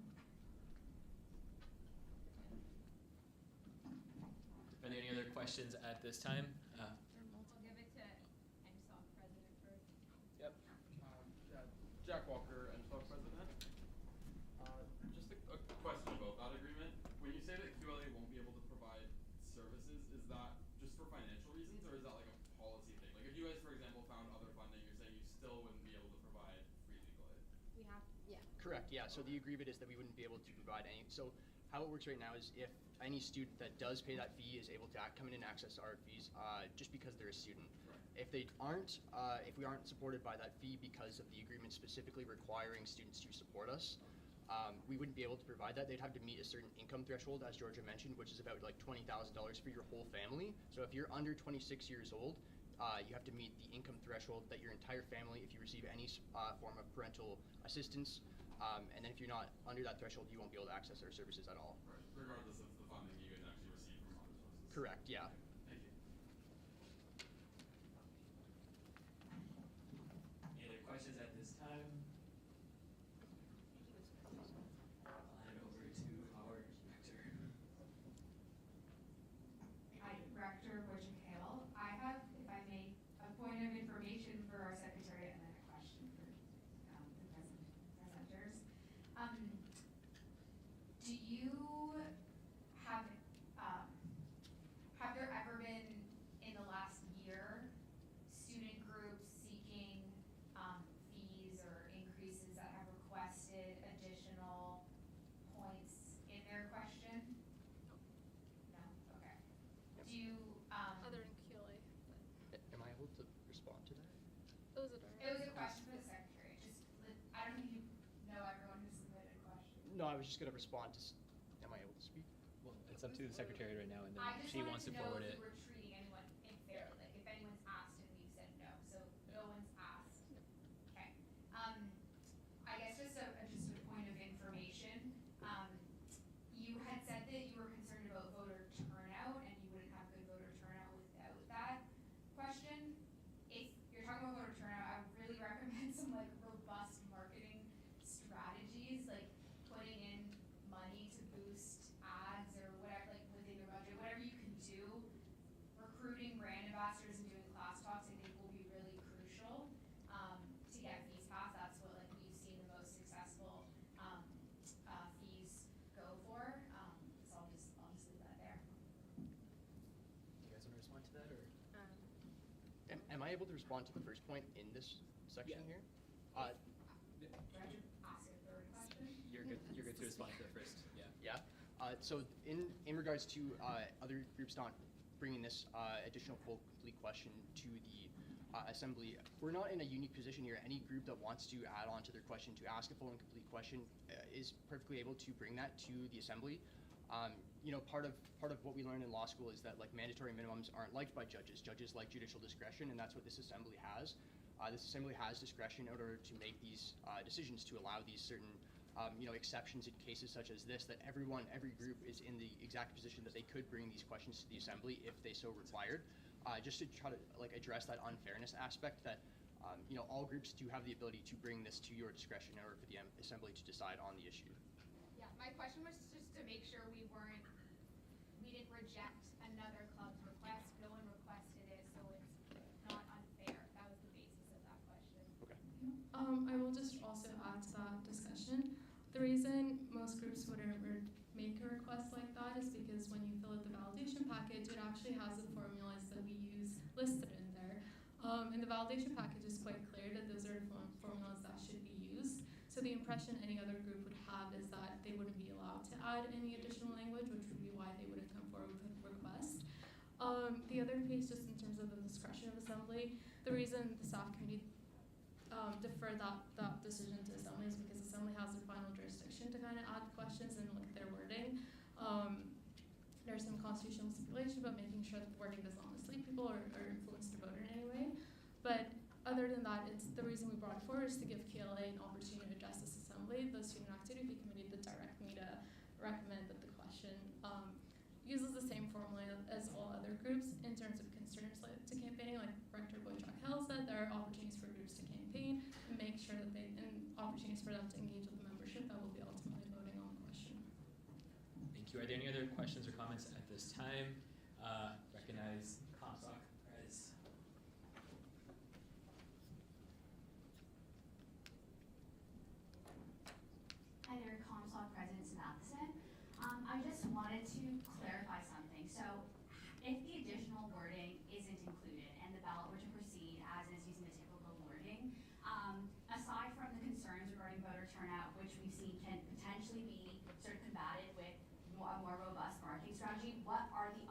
consequences that QLA would face. I think you briefly mentioned it, but it was a bit confusing to follow, so just wanted to clarify that. If the additional wording is not included, we fear that students won't realize that without approving us, then they're not going to get without approving our fee, that they're not going to get our services in the future. So without having that, we provide them free legal services, and that's what the fee is going towards. They might not realize what we're doing, and they might just opt out of it, and then we don't get. And this is also just in Queens Legal Aid will continue to exist, right? We'll continue to provide support to the SGPS, which might cause confusion then for AMS members. Because we want to draw specific attention to that it does provide legal assistance to AMS members as well. Queens Legal Aid would continue to exist, and so we think there would be confusion that AMS members would be able to access Queens Legal Aid services, even though they wouldn't be able to qualify for that because they aren't supporting through the. So just to clarify, it would be primarily a mechanism of promoting your services. That would be the function of that additional, phrasing. In a way, but it'll also be just to clarify what aspect of our services are available to them. Okay, thank you. Thank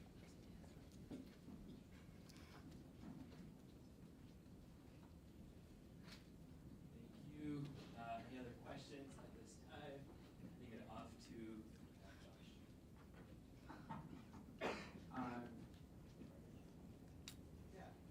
COMSA Vice President Cowan.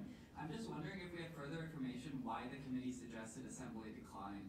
Do we have a statement from them or any more information why they think Assembly shouldn't decline the name change that was mentioned?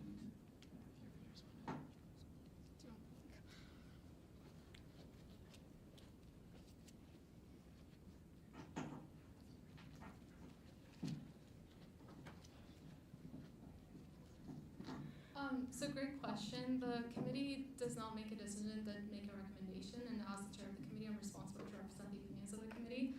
I am a non-voting member of that committee, so I have an obligation to represent when I've been directed to do so. In terms of why that recommendation was made, it's for the same reason, if ASUS is increasing their fee, they wouldn't have a statement at the end of their question that says, if you vote this, you're continuing their fee or something, if you vote this down, the arts and science faculty would not exist anymore. So the recommendation was more so from a point of consistency and fairness for all groups.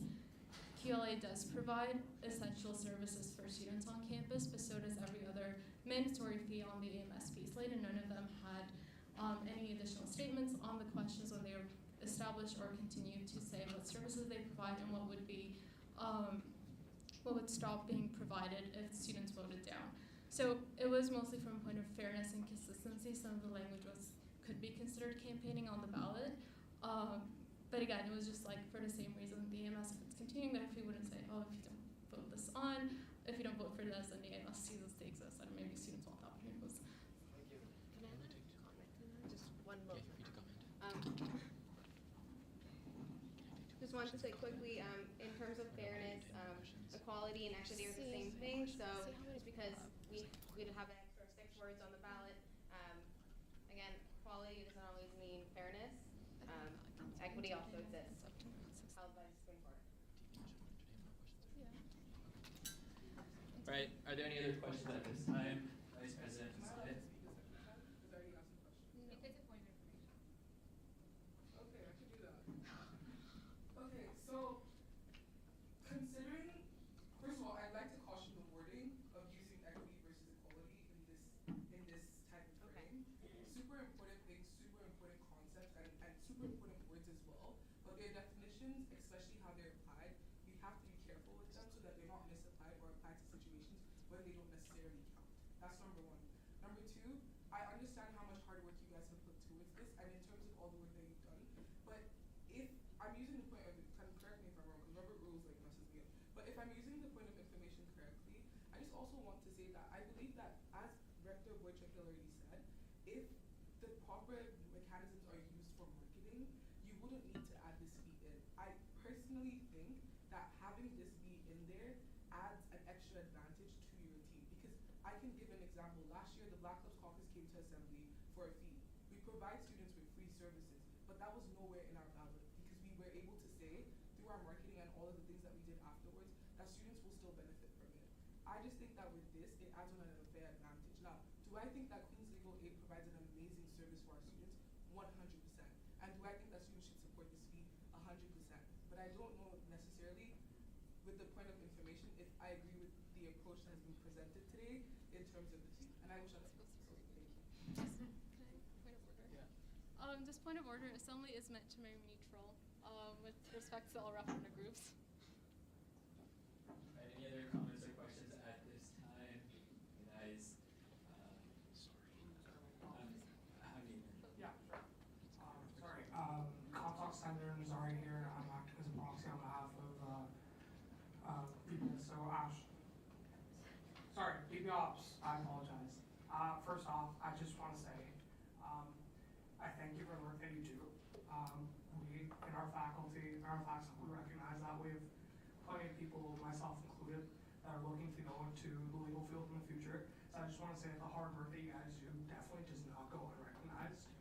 But I do want to ask you a question specifically, and I know you guys talked about it before in your pitch, but if you could possibly elaborate on something for me, I'd really appreciate some clarification. So, in the context of your fee that you're going for today, right? So, based on the precedent that you've set, and I guess the past leadership of Queen's Legal Aid as well, what specifically have you done in terms of marketing and student awareness on campus?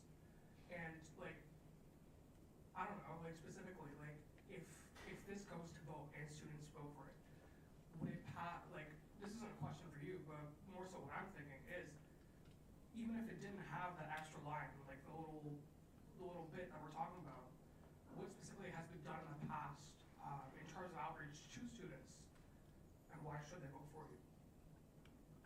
We've delivered numerous, every year, all our student caseworkers deliver public legal education presentations, which is to student organizations on campus, to others, to people who visit organizations in the community, and we provide free sessions on giving information about general tenant rights, housing rights, which is obviously a big thing in this community, especially around November, December, when people are lining up for outside houses trying to get a lease, and they're getting in a bad lease with a landlord and all that stuff. So we provide information on to students for free about that stuff, which is really critical to making smart rental choices, especially in this climate here in Kingston. Most of our time is spent really helping at the clinic, at our downtown office, conducting intakes, like doing things like that. Our lawyers are extremely busy. They have hundreds of files each. So in terms of marketing, all our students are really busy too. We don't have as much time really to get out in the community. We will do that, obviously, we want the AMS members to receive our services, but yeah. Thank you. At this time, we're only going to be taking 3 more questions and comments. So recognize VP from Comstock, VP from ESSIS, and VP from HSS. So, thank you. Comstock Vice President of Student Affairs, Weatherby. This is more a question for the Secretary of Garbinian. I was wondering if we approve this today as it stands, with like the addition of that phrasing at the end, would this set a precedent for other clubs moving forward using this wording? And what would the implication of this be? And like, necessarily would this start like a floodgate of people coming and asking for similar phrasing?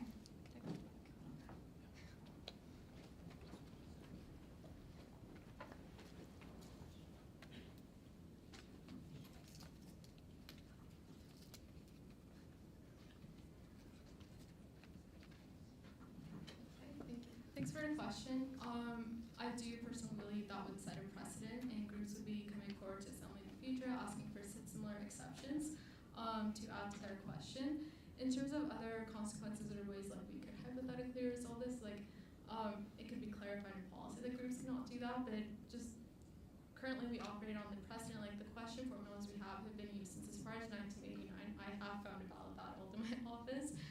So we have used the same wording for as long as like the AMS has run a referendum process, and I do personally think that approving the question with the additional wording would set a precedent that allows other groups to come forward and seek similar exceptions to try to maybe influence the vote. May I address the question as well? Sure. Just in response to your floodgates concern, this passed last time in 2022, and as far as I'm concerned, I mean, I could totally be wrong, so I apologize if I am wrong, but I believe a lot of you are saying that this question and this approach hasn't been approached by other groups, and so the concern of setting a precedent, the precedent was already set back in 2022 when this passed the first time, with the same wording and the same question. And so the floodgates concern to me seemed improper because it hasn't happened already.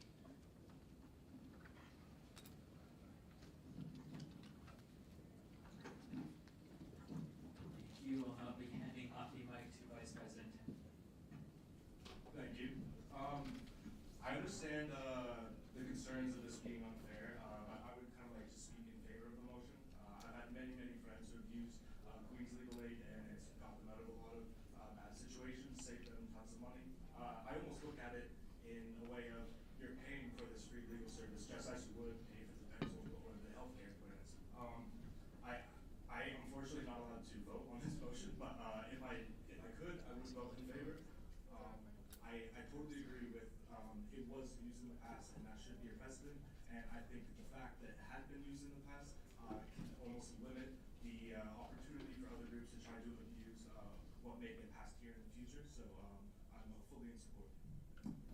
Point of information. Yeah, Chair recognizes the director. I just want to clarify, we're not debating whether the service is a good service or not.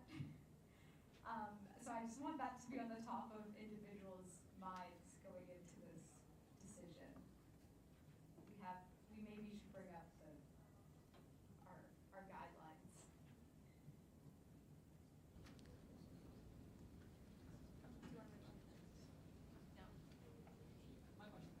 No.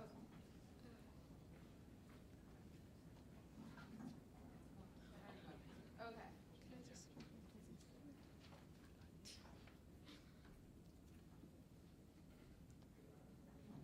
All right, at this point, we're going to have one more statement from Secretary Garbidian. Ask me before I get a closing statement. So just wanted to kind of, thank you, Rector Botrakel, for your comment. Just kind of bring it back to Assembly's attention. Yes, there was a precedent that was set in the past. However, with this being approved, the precedent would be strengthened, and other groups that are seeking mandatory fees will be coming forward to Assembly with exceptions. There's no reason, for example, if the Peer Support Center, they're on the priority groups, like they couldn't seek like a certain wording to continue offering their services, and they're funded by the student fee. Again, the Student Activity Fee Committee does not make the final decision here. That has been deferred to this Assembly. Its recommendation was to not add in the additional wording, but obviously the decision is ultimately within Assembly's purview. Thank you. I will not be entertaining any more questions or comments at this time, so we will now be moving on to voting procedure. So all those in favor of passing motion 18, Queen's Legal Aid, please raise your placard. Just a clarification, the motion does not include the final wording when you're voting on it. Sorry, like the motion 18 has the language striked out, so if you're voting in favor, that means you're in favor that that language does not get added to the question. Point of information. If this motion fails, does the ballot question get added with the extra section, or does Yeah. no ballot get questioned? No, it would get added with the extra language. Yeah. All right, so I will. Sorry. Votes then? No, they don't need 2 votes. The only reason this was brought to Assembly is because of the additional language. The committee didn't have any other concerns about the application.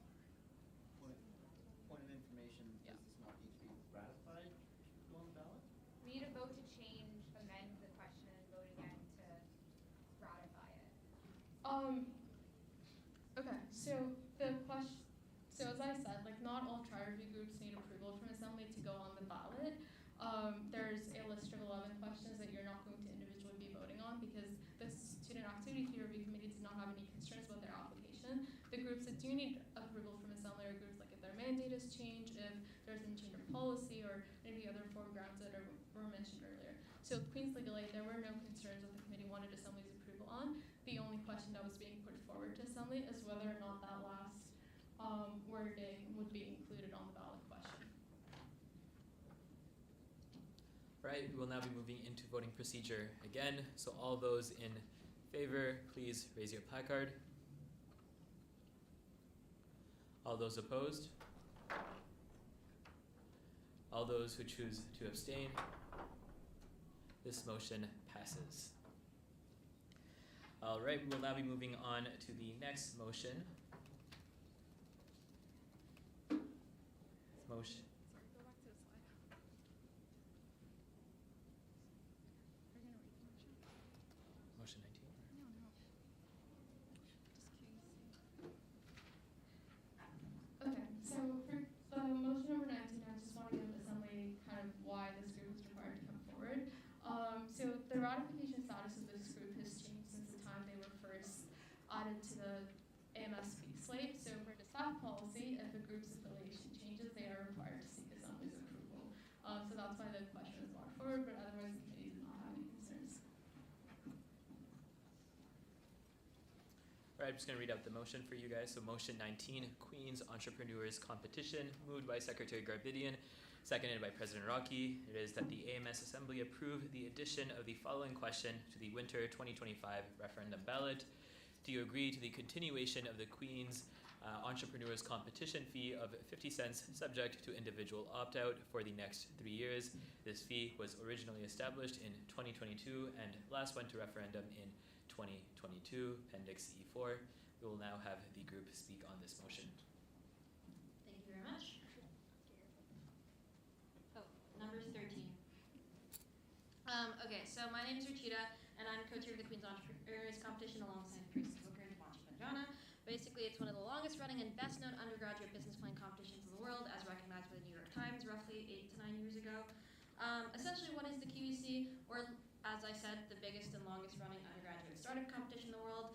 The top 15 startups at the undergrad level from around the world come to compete at the QEC in downtown Toronto every year in January for equity free of capital to launch their businesses.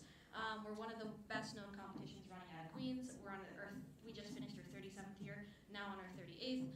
In just the past decade alone, we've awarded over $500,000 to startups and propelled a lot of them forward. We have a lot of key past sponsors and past competitors, as you can see there. Some of our notable past competitors, Bufferbox, which was acquired by Google for $17 million, Pico Produce, just featured in Forbes 30 Under 30 from 2 or 3 years ago. A lot of really prestigious Queens alumni and our previous judges. But main thing about QEC, why would we like to renew our AMS fee? Essentially, QEC is a cornerstone of Queen's international reputation. We have preliminary judges from around 30 prestigious universities around the world. We have one of the most involved alumni communities in terms of the clubs at Queen's, in terms of speakers and judges who return, notably Michelle Rono and Tony Melchuk. And generally, our club relies on the generosity of donors and alumni, but that swings every year. Some years our club is operated with a budget of $20,000. Some years our club is operated with a budget of $150,000. The AMS fee ensures consistency in the excellence of our event, which ensures the satisfaction of our community and the services we're able to provide just to Queen's students internally in terms of mini events, propelling entrepreneurship forward, and maintaining very, very necessary alumni relations in terms of maintaining the entrepreneurial community that we've cultivated at Queen's over the past 40 years. But that's the QEC, some notable pictures from this year and some of the attention we're getting from this competition that wrapped up about a week ago. That's all. Are there any questions for QEC at this time? Seeing as there are none, we will now be moving into voting procedure. All those in favor of motion 19, Queen's Entrepreneurs Competition, please raise your placard. All those opposed? All those who choose to abstain? This motion clearly passes. Congratulations.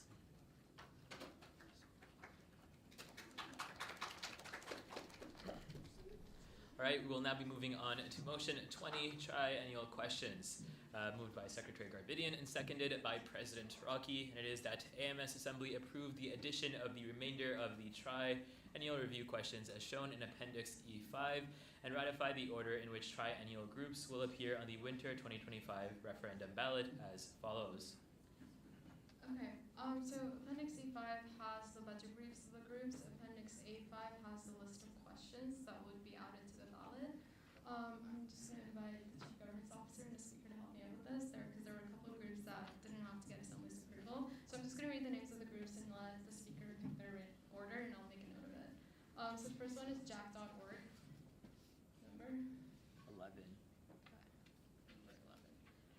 World University Services Student Refugee Program. 2. Okay. Queen's Best Buddies. 8. Queen's Bands. 9. Oprah Kingston. 3. Kingston Gets Active Ambassador Club. 4. Okay. Queen's Genetically Engineered Machine. 14. Queen's Healthcare and Business Conference. 6. Okay. Queen's Students for Literacy. 10. Queen's Health Outreach. 5. Okay. So the order that I have, so first is Cupid. Second is World University Student Refugee Program. Third is Over Kingston. Fourth is Kingston Gets Active Ambassador Club. Fifth is Queen's Health Outreach. Sixth is Queen's Healthcare and Business Conference. Seventh is Gender Affirming Assistance Program. Eight is Queen's Best Buddies. 9 is Queen's Band. 10 is Queen's Students for Literacy. 11 is Jack.org Queen's Chapter. 12 is Levana Gender Advocacy Center. 13 is Over Kingston, and 14 is Queen's Genetically Engineered Machine. Are there any questions about the order?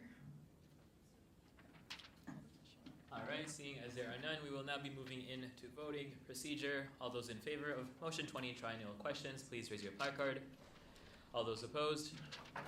All those who choose to abstain? This motion clearly passes. We will now be moving on to the next motion, triennial groups, presented by Secretary Garbidian. I think we already did that. Sorry. Okay, we'll move on to election ratification. There were some questions with the ratification at the last October Assembly, so I did spend quite a bit of time going back to the archives and figuring out how ratifications are supposed to work. For background, we don't really have a policy to discuss how they're supposed to work. We can only rely on precedent and what makes sense. So going back to the 2014 January Assembly meeting minutes, what they did at the time is they omnibused all the motions so that at the end there was one motion that was being voted on for candidate ratification. Candidates were all asked the same questions at the 2014 ratification assembly. As far as I can tell from the minutes, they weren't asked to leave the room. However, when I checked the recording for the 2024 January Assembly ratification, candidates were. So the proposed procedure is to motion to omnibus motions 21 to 25, so all the candidates. So they can come up, present, talk a bit about themselves, the assembly can ask questions. There was a precedent set of maximum 3 questions per candidate per the meeting minutes that I consulted. And as far as I can tell, the rationale is that it's ratification is about eligibility, not the platform, so it's not about to end up a debate at assembly. And then, based on the precedent set and other consultations that took place, we will ask candidates to leave the room and the media center to continue recording but pause the stream. Candidates will be asked to go to like a breakout room because obviously the space behind you is open. So that's the procedure that I have. Are there any questions or concerns about it? Okay, I have a question. Yes. Are the questions going to be fairly to all candidates, or is it different questions? I'll let that be the speaker's decision. Do you want the questions to be the same for all candidates or by position? By position. By position. You heard him. Okay, so are there any other questions? Okay, so I'd like to motion to omnibus motion 21 to 25. Seconder. Owen, thank you. Alright, we will now be moving into voting procedure. All those in favor, please raise your placard. All those opposed, all those who choose to abstain. This motion clearly passes. Now moving on to the next motion.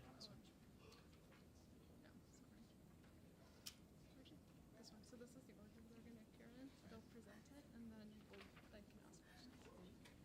Okay. All right. The first motion we have here is moved by Jana Amar, and it is that AMS Assembly ratify Jana Amar as a candidate for the position of AMS President in the winter 2025 executive election. I'd like to call upon Jana.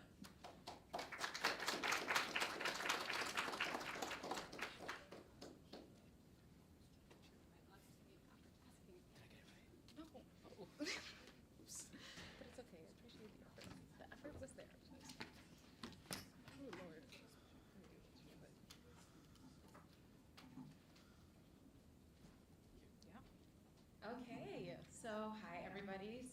those of you who don't know, I'm Jana, and for all of the lovely faces I've gotten to see all year, I just want to say hi. So I'm running to be your next AMS Pres under the Campaign Act. So before we get right into it, I just wanted to share a little bit about myself, my experience, and why I believe I'm the right person to represent you. So, oh God, there we go. Okay, so a little bit about me. So I'm actually Egyptian. I was born in Egypt. I'm the oldest of 3 sisters. So I grew up with a really deep connection of my family and my culture and just service. And that's kind of a lot of the values that I've used to guide all of the decisions I've gotten to make. So aside from my personal self, I'm also a health sciences student here at Queen's. I'm very passionate about equity and well-being. And it's always loved being able to give back to my community, whether that's in the classroom or outside of it. And a little bit about my journey so far here at Queen's. I've actually held over 14 different roles at Queen's, and 8 of them were all in different leadership positions. Some of those are either as the Social Issues Commissioner within RESOC as the Vice President of Residence Operations, as a Peer Wellness Course or a SAS Teams Lead. A lot of those were roles that have helped me work with students and continue advocating for equity and driving change within Queen's. So each of these experiences have really helped shape my leadership style and have taught me how to collaborate, organize, and but most importantly, listen. And I know what it takes around to turn these ideas into action and impact that really benefits everybody. And before we dive right in, a fun fact about me, the 3 years I've spent at Queen's are the longest time I've ever spent at a school. I usually move school annually or biannually, so this is a win for me, and I think why this place has become such a community for me. Ooh, I keep switching it on the wrong one. Okay, so why am I running to be your AMS Pres? Honestly, I'm gonna just boil it down to 3 things. Heart, leadership, and action. I've supported over 50 students one-on-one with personalized health and academic strategies. In the past year, I've also held over 5 impactful campaigns throughout different parts of campus that reach over 2,000 students. And a lot of my lived experiences have also fueled my passion for uplifting diverse communities and making sure that the systems that we live within are more equitable and recognize people better. I've also overseen teams of over 35 people. I've worked directly with over 19 different house presidents to support 15,000 plus students on residence, and I've streamlined a lot of logistics to actually deliver resources to people on a daily basis through HEAL. I also just find that I thrive in leadership opportunities, and that also means I require to learn a lot about collaboration and results-driven strategies. And honestly, at the end of the day, my initiatives consistently reach thousands of students and delivering real benefits. I'm not here to make empty promises. That's something I was very careful about. I'm here to make sure that there's outcomes. So to kind of break down my campaign a little bit, I hope to continue really building on the work that has already been done and continues to be done on a daily basis. My campaign act actually aims to bring actionable goals with real impact. It has 3 main priorities. That's accessible AMS, collaborative AMS, and transparent AMS. So to kind of break them down into like bite-sized pieces, I want to make sure that student resources like grants, bursaries, even AMS services, and wellness and academic supports are easier to find and use. My plan is to create a centralized hub where everything is more streamlined, and so you don't have to kind of navigate almost a maze when you need help. Like, that's the last thing you want to do. I also believe students should have a say in what the AMS does by hosting hopefully more open forums for feedback and providing some advocacy toolkits to help making advocacy not just a leadership job, but an easy job for everybody, and working directly with societies and clubs to tackle a lot of these shared challenges and hopefully continue building stronger communities. So with that all, trust comes with that communication, with delivering regular updates about the projects that we're doing and our finances, and creating a centralized more events hub. We're gonna ensure that there's clarity around things like the AMS health plan and always kind of knowing where your money is going and what your leaders are up to. So these aren't just priorities, or these are priorities and they're not just ideas, they're actionable goals that I really am ready to implement. Okay, so before I kind of finish off, over my 90 consultations that I've done, I've had the opportunity to learn what the AMS needs to continue doing better to serve its students and its members more. And I found that it really is through an accessible, collaborative, and transparent approach, ensuring that every student feels heard and supported and valued. Your time's up. Okay, thank you.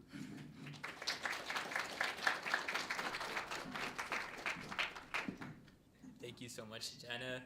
At this time, we are going to be entertaining 3 questions. I do want to remind the people who are asking the questions that these exact same 3 questions will be asked to the next candidate. So please be sure to write these questions down, as you will be asking the exact same question again to the next candidate.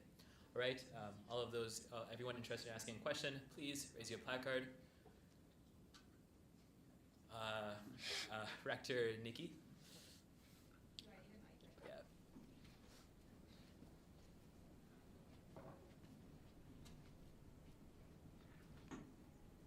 I ask this same question to the president candidates every single year, so here we go. Oh, Lord. Not gonna break tradition. So, the AMS executive sits on the board of directors, including the president. There are 6 committees of the board, which ensure the long-term well-being of the AMS as an organization. Which committee are you most looking forward to participating in, and why? Do I get the mic back? Thanks.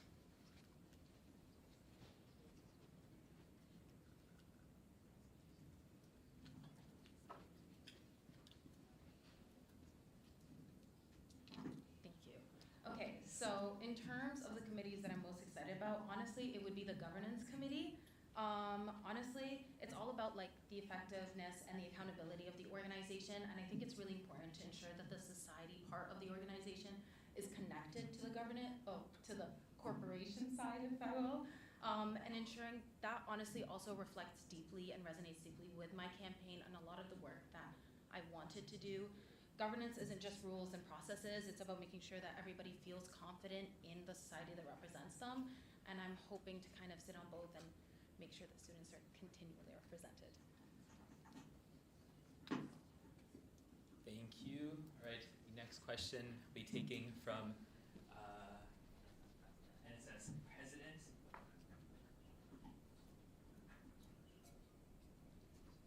Hi Jana, NSF President Heller. I was just wondering, how do you plan on supporting smaller faculties? Sorry.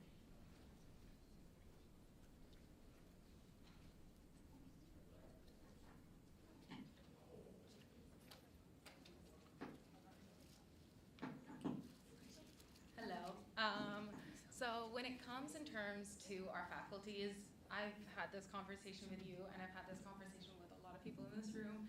A lot of the work also falls on FactSocs, and when it comes to smaller FactSocs, hey, I am from one, HSS, love them. But honestly, a lot of my approach going into this, hopefully setting down some meetings, regular check-ins, seeing what works and what doesn't. It's all trial and error. What works for one doesn't necessarily always work for another.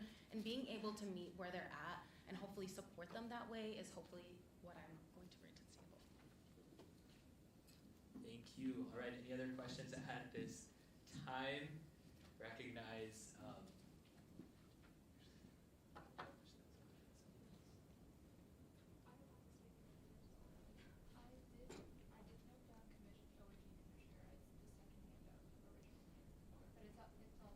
It's up to you.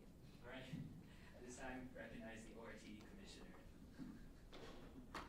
Thank you. So running for president is obviously a huge deal, and your experience at Queen's really stood out. So what experience do you think really led you to wanting to apply to be president?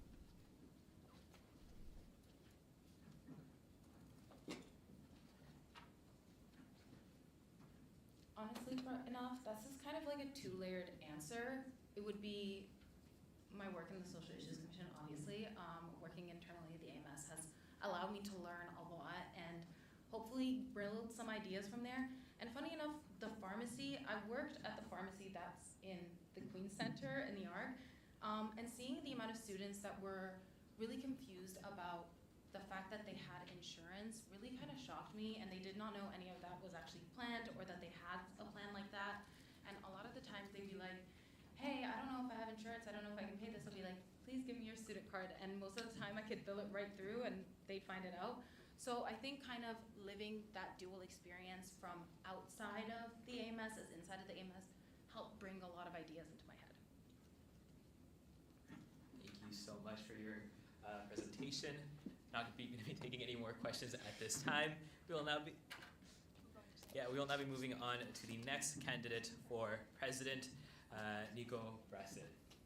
Well, also, she's just gonna choose her order. Oh, before that, we do have to ask her to pick out her order. What number did you get?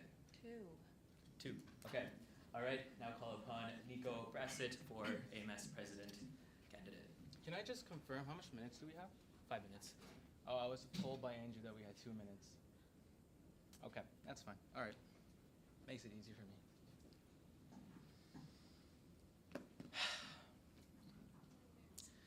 Ladies and gentlemen of this assembly, 5 years ago, I made the decision to be a part of this community here at Queens. And I've been thankful to meet so many innovators, academics, artists, activists, engineers. It makes me so proud to be a part of this community. I've been able to participate in club culture. I've been an executive for Queens French Club, Aerospace Design Team, participated in club events such as the annual Visit to Parliament by QMP, debated in Queen's Debate, had my own show in a CFRC radio show, been able to participate in the Ask This Exchange Buddy program. I've been also part of the AMS too, as a walk homie and as a StuCom.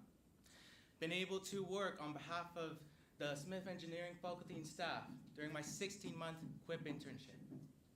I've lived and I've seen what makes this university so special. And it makes me so proud to call myself a Gale today. Equally, I acknowledge that things aren't perfect. We're at a crossroads. A delayed JDOC. A looming strike. A rise of hate crimes targeted towards members of our community.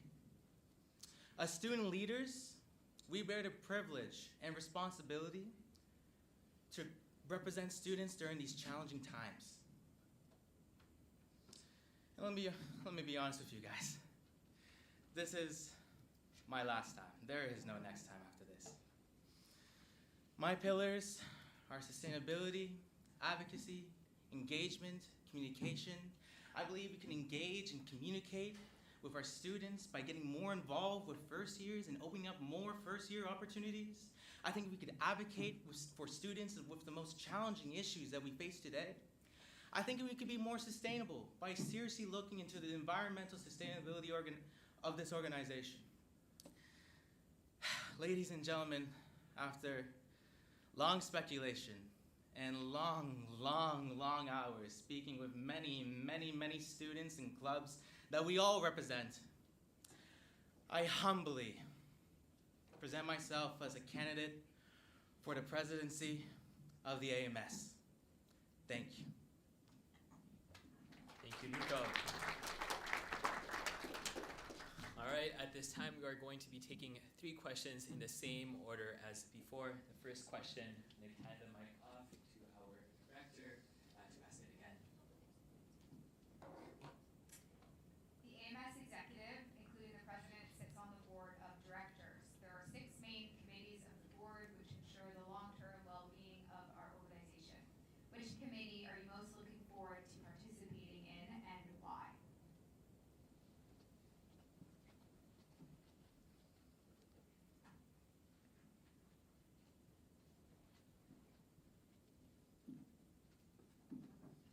First of all, I want to thank you for that question. I remember that question from last year. To answer your question, I would love to look into the investment committee. I have previous experiences in investments and finances. It's something I'm personally very passionate about, and I would love to look into the AMS and what investments we're getting into, what finances we're getting involved, making sure we're doing it in a responsible way, in a sustainable way. I think it's something that I'm personally really passionate about, and when it comes to the board of directors, of course, it'd be something I'd be very passionate to look into. So I hope that answers your question. Thank you. Thank you. All right, the next question is going to be coming from the NSS president.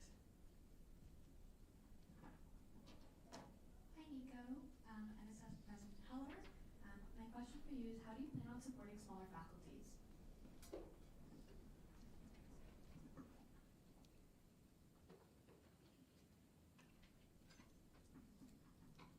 Last year, I had the privilege to talk to the Health Sciences Society, and I had a lengthful conversation. It was a very long conversation. And one of the things I realized is we can't be treating smaller faculties the same way we treat larger faculties. I think as the AMS, we all have a working relationship. We have a co-working relationship. My message is I want to be there to support. I think a relationship with the AMS and the faculty societies, and this goes to ACES and SHOC, it goes to ComSoc, it goes to the health sciences, neurosciences, it goes to the kinesiology students, it goes to everyone else. I think it's extremely important that we have a co-working relationship where we're working with one another. We have excellent tools. As the AMS president, there's a president caucus, which I would love to speak with all the elected presidents of next year, if I am elected, to work alongside, to work with strategies and work with what doesn't work and what does work, similar to what my opponent said. And I think it's a wonderful thing that we have students that are equally passionate in different faculties. Of course, I'm aware that leaders of faculty societies are more aware about the issues that their students care about. And I want to listen to you guys. I want to make sure that I'm there to support and listen every way I can. And I will do everything to my ability to ensure that we have a co-working relationship, a relationship that's healthy, transparent, and that we're able to communicate well. I hope that answers your question. Right, and that last question will be coming from the ORT director. Hi, what experience do you think led you to eventually end up applying for this position of president?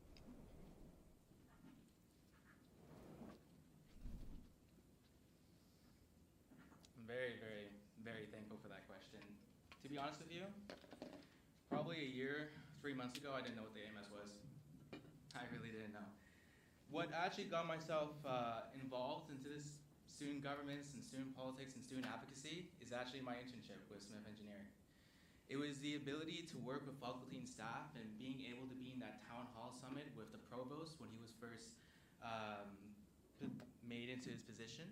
It was asking those questions during that time about how are we going to actually deal with this situation here at Queen's. It was asking those hard questions and then realizing that students actually have a say in what goes on in the academic or financial affairs of the university.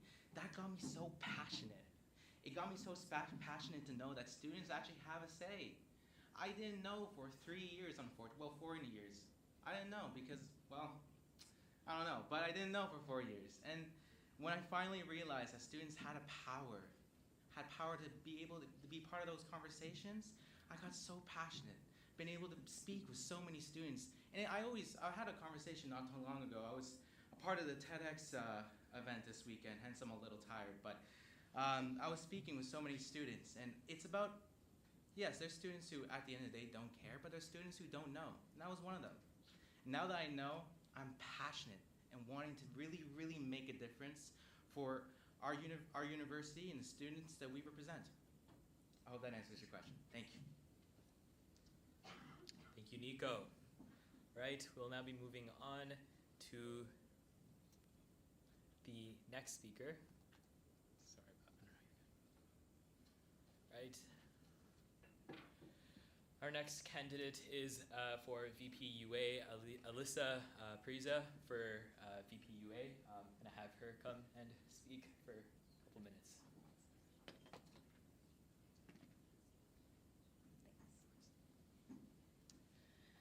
Good evening, everyone. My name is Alyssa Preza, and I'm excited to talk about my vision for the AMS and my eligibility of being a candidate as Vice President of University Affairs. To get to know a bit about me, I'm currently in my 5th year of life science, and I'm specializing in biomedical sciences. I have 3 years of orientation experience under my belt, starting as a Gale and then moving up the ranks until I was able to organize and facilitate the ORT Mystery Concert this past September. I was able to get a viewpoint of ASIS and then into the AMS, and now I'm sitting in a middle ground as an ASIS representative at AMS Assembly as well as ASIS Assembly, which has been really rewarding because I've been able to understand the inner workings of the AMS and how it works, but also being on the ground and speaking to students face to face and learning about their concerns on a more personal level. Through these student leadership roles, I've made sure to advocate for diversity and inclusion and student engagement in a variety of roles. And a little fun fact about myself, despite being involved in orientation, I've never been stung by a bee or broken a bone, which, if you know orientation, that's a big up for me. I have a bunch of reasons for why I want to be VPUA, and all of these hold very true. But I realize I talk a lot about what I want to do in this slide, and I wanted to touch on a bit more of a personal reason. When I came to Queens in my 3rd year in person, I didn't know where I wanted to go with my journey. I struggled to find a place, and it wasn't until I was in my ORT role that I was able to be under the VPUA and see what that role can do. When I was sitting in meetings with Ruth and Vic previously, I got to see how the VPUA could advocate for me and stand up for me in meetings with Queen's administration, and it meant a lot. And it made me realize that I really want to be that voice for other students and do that and help students find their place on this campus. What I hope to achieve is financial accessibility, increasing student engagement, and reworking the transition period, as well as hopefully introducing a new executive position. Throughout my consultations and looking at past campaign platforms, I've seen these issues persist. What I really want to understand is why they're persisting and what I can do to fix them. With financial accessibility, a huge concern is orientation, and I would love to come up with a sponsorship. With student engagement, I'd love to come up with reestablishing the AMS newsletter because it's very important for students to be informed on what the AMS is. And as previously mentioned, 99% of students don't know what we're doing here and what we can achieve. As well as reworking the transition period, I think it's really unfortunate that a lot of these leadership roles are thrown into it and only have 4 months to transition and then 4 months to actually pursue initiatives. I think that's a huge problem, and I'd love to rework that by introducing transition modules rather than manuals. And then finally, when it comes to the executive position, we definitely need to compare ourselves to other student unions across the country, and having only 3 executive positions provides a huge workload on them. So introducing a new position could be really beneficial. Finally, I have my pillars that I want to leave you with. They are optimization, connections, and championing. It's very similar to other candidates, but optimization definitely needs to be focused on for streamlining AMS processes, including transitions and communication, as well as building connections between the students, faculties, and the AMS so that we can foster collaboration. And finally, when it comes to championing, which is really personal to me, I really want to advocate for student needs and amplify their voices the way the VPUA has done for myself, and try to create a more inclusive and supportive environment. Thank you.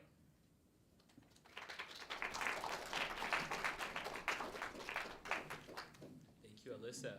All right, at this time, we are going to be entertaining 3 questions. Again, just like last time, these 3 questions will be repeated to the next candidate, so please be sure to write down your question. All right, all those who have questions or comments, please raise your placards.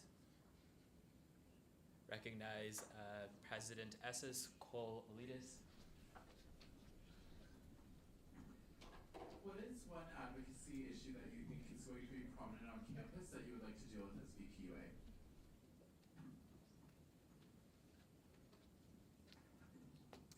Great question, thank you. I think specifically what I've seen is a lot of students are unsure about what's going to happen with their education, and they're not being given a lot of answers.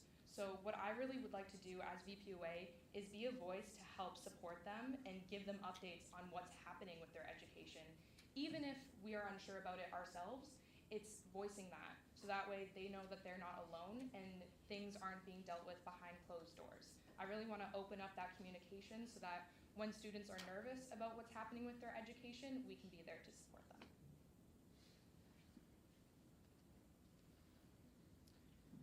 Thank you. Are there any other questions at this time? Can take 2 more questions. Recognize President Aki. I make sure to word this one sarcastic to most people. How would you consider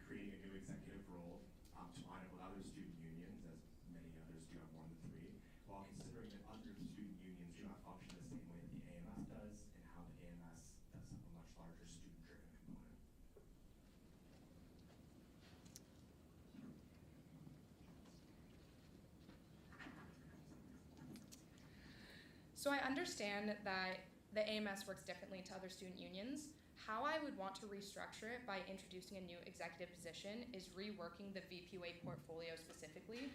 To my understanding, for recent years, that has been the largest portfolio with a lot of commissions under it, and it's causing a lot of stress for time management. What I want to do is take one of the commissions out from under the VPUA and make it itself a vice president position, specifically the External Affairs Commission. I think there's a lot of work to be done in the external affairs, and I know I may not have a complete understanding of it, but I think it's also very important that when we have a student representing us to external bodies, they are an executive rather than sitting underneath someone else. Thank you. All right, I can take one more question at this time. Nice. Sahana.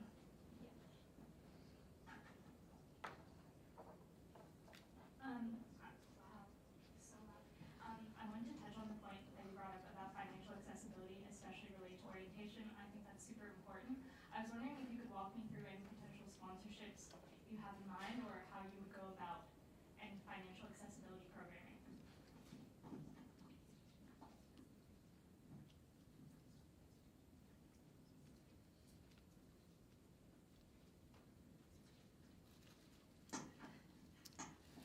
So having been involved with orientation, specifically organizing the mystery concert, I understand the huge financial burden of it. I've tried to explore sponsorship opportunities in that role and unfortunately came up very short. I only had so much power in my position, so I think as VPUA, it'd be very important to explore relationships with people such as CIBC, Coca-Cola, large sponsorship opportunities, hopefully to cover the concert. I'm not sure where that's at the moment. However, I would also be interested in exploring sponsoring all of orientation as a whole, if possible. All right, thank you so much, Alyssa.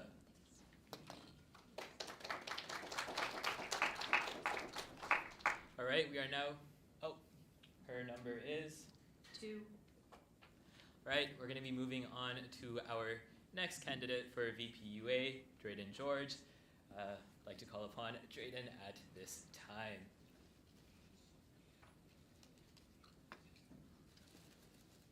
Thank you so much, Anna. Thank you everyone for coming out tonight and taking the patience to wait until this late to watch all the presentations through. My name is Drayden George, if you haven't met me yet, and I use he, him pronouns. And this is my presentation for the Campaign AMS Validation Assembly. So a little bit about me is I am a third-year economics student. Should I just keep going? Okay. So I am a third-year economics student who also minors in environmental studies and working to get a certificate in law and employment relations. I grew up on the southern tip of Vancouver Island on a little reservation there called Sauk. And in BC, some of my favorite hobbies are swimming, bungee jumping into rivers specifically, hiking, and rock climbing. And then as well, since my first year, I've been able to be involved in the community through the AMS and clubs. This provided me the grateful opportunity to work for students and provide some great initiatives and impacts that improve the student experience. Coming to university was a goal of mine as the first in my family to do so I do hold it as a privilege and responsibility to make the most of the university experience here at Queen's. So in doing that is, of course, I'm wanting to make sure I take back as much as I can to apply to my own community and our band, which is what we call our government there in a First Nation. So getting involved in governance was definitely a huge part for me. So while getting involved in student aspect or the student experience, I can hope to make changes for students. Some of the job experience I've had here at Queen's includes being this year's Commissioner of External Affairs, of course, last year's Commissioner of Clubs, and in my first year here was the Social Issues Commissioner External. I also have non-Queen's job experience, so I'm not just spending all my time here at the AMS. So before Queen's, I did work as up to being a store manager at a Tim Hortons out in Sauk, and then as well I've worked or currently serve as board members for the Lands Advisory Board for Sauk, the Tamuk Sites of Significance Committee, which looks over advising the BC government on several decisions regarding land allocation, and then as well the DACET Economic Development Board members, so I get to help strategize on how we can improve the economy of the Sauk Nation. And then I also have a list of volunteer experience here. Most notably, I am the current co-president of QBAC, currently on leave, but this year's co-president of QBAC. So that is a great opportunity, and it has really allowed me to continue my passion into environmental sustainability, which is a big part of what I hope to achieve in my candidacy if elected. So motivation for VPUA campaign is that these past 3 years have motivated my decision to run for VPUA and the AMS, in this upcoming election. Through my experiences here at Queen's, I do believe I can have the best voice to represent all undergraduate students here to the university and all the external governments as required by the VPUA. And I hope to make this a very student-centered campaign. So focusing on engaging students in the decisions that I make, and if elected, continually to do that, as well as consistently throughout my term as your VPUA to engage with students on everything I do and any decision I make necessarily. I do believe I'm an inclusive, resilient, solution-oriented, and student-centered leader, and I would embody these values in my approach to the best of my ability to being the AMS VPUA if elected. So my main pillars of the campaign would be, my first one is proactive transparency and accountability, seen as an advantage to have students be more in the know than trying to retroactively risk management, the messaging that's getting out to students, so trying to counteract that, as well as increased research and consultation. So we do need a student government that is consistently gathering information on the student experience to make sure we're creating initiatives that can address those problems within what data and experiences we're collecting.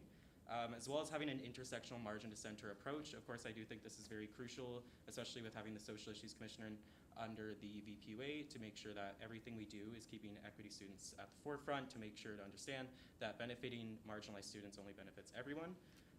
And then also working to save students time and money through our grants, increasing our efficiency of our processes, building student connection and experience. I would really like to see larger events by the AMS, hopefully something within regarding HOCO and their harm reduction, working with the city and pressuring the university to change their alcohol policy to allow tailgates, just like much of what you'd consider our competitors at U of Ottawa and Western, etc. And then as well, advancing our relationships. So this actually mentioned in the platform, and agreement with my opponent here is regarding the addition of a new executive role is definitely needed within the governance side to be able to build any external relation advocacy over the long term and be able to get some concrete results for students. I did include some notable achievements here. Some of the larger ones I'm a bit quite proud of is the addition of about 30,000 additional revenue to the grants, clubs, and bursaries through a passing of a student fee of $2 optional.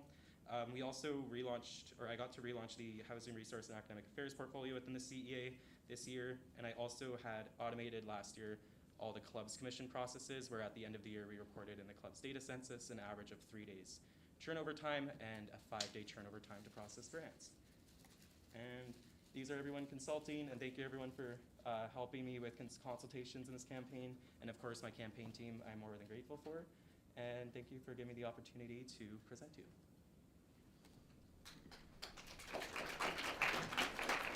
Thank you, Drayden. All right, we're going to be having 3 questions for Drayden at this time. 3 questions. All right. Oh.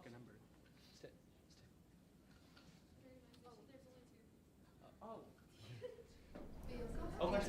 Oh, yes. Oh my gosh, I think No, you're good. Popsicle stick this All right, gonna start off with the first question from ASIS President.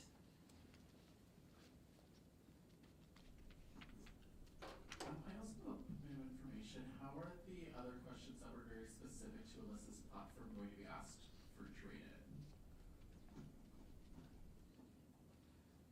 We did specify at the very beginning that these questions were going to be asked for both candidates. So all people who did ask the questions, they did that with that in mind. So because of that, the same questions must be asked again. Good luck with your other questions, Drayden.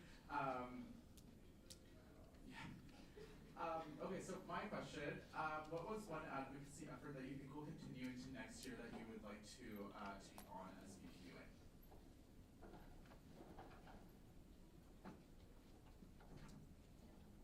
Yeah, thank you so much for the question. So the one thing I think is very prominent for students, or one of the many things that is very prominent for students all across the board, is housing.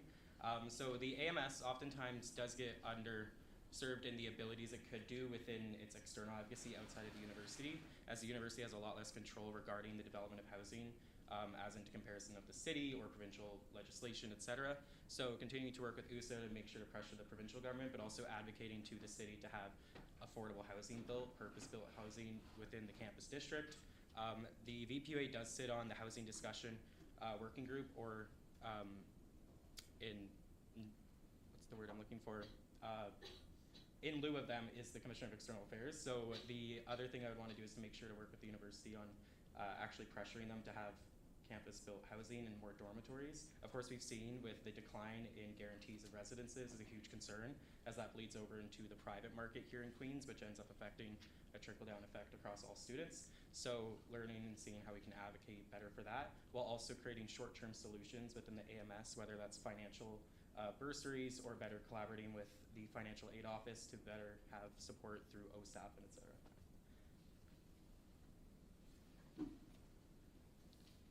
Thank you. The next question comes from AMS President Rocky. Thank you. How would you consider creating a new executive role to line up with other student unions while considering that other student unions do not function the same way that the AMS does?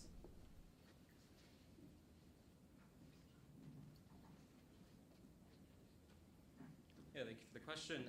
So if anyone's actually had some private conversations with me, I've always been very advocative of getting an additional executive role. Through my time as sitting on USA's steering committee, I got to really see the differences in organizational structure and kind of the advantages that brings. One thing is too, is it makes it a lot more attractable for elected positions to have more diverse candidates and be able to have a more accessible election structure because you have a role that's not daunting before you even actually look at the paper just because of a status quo that's kind of been set across campus. But how to actually get that done is a different question. That would be obviously done in tandem with the Secretariat on making sure that we're following the policy and proper procedure of getting it approved, whether that's through making sure we go through the Personnel Board and making sure the Finance and Audit Committee get a see at it, but also making sure that we're bringing it to the Assembly, of course, for approval and making sure that everything's done in very good depth.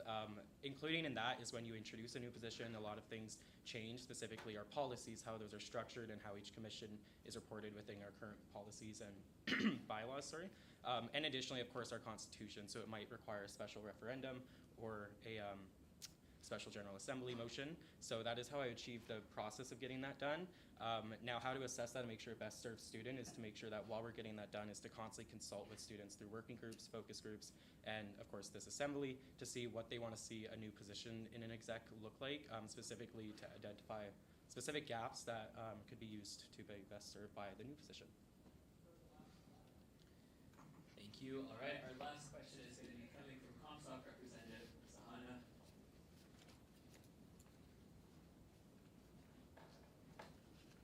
Financial accessibility is really important to Orientation Week. Can you walk me through any ideas you have for sponsorships or financial accessibility programming for first-year students?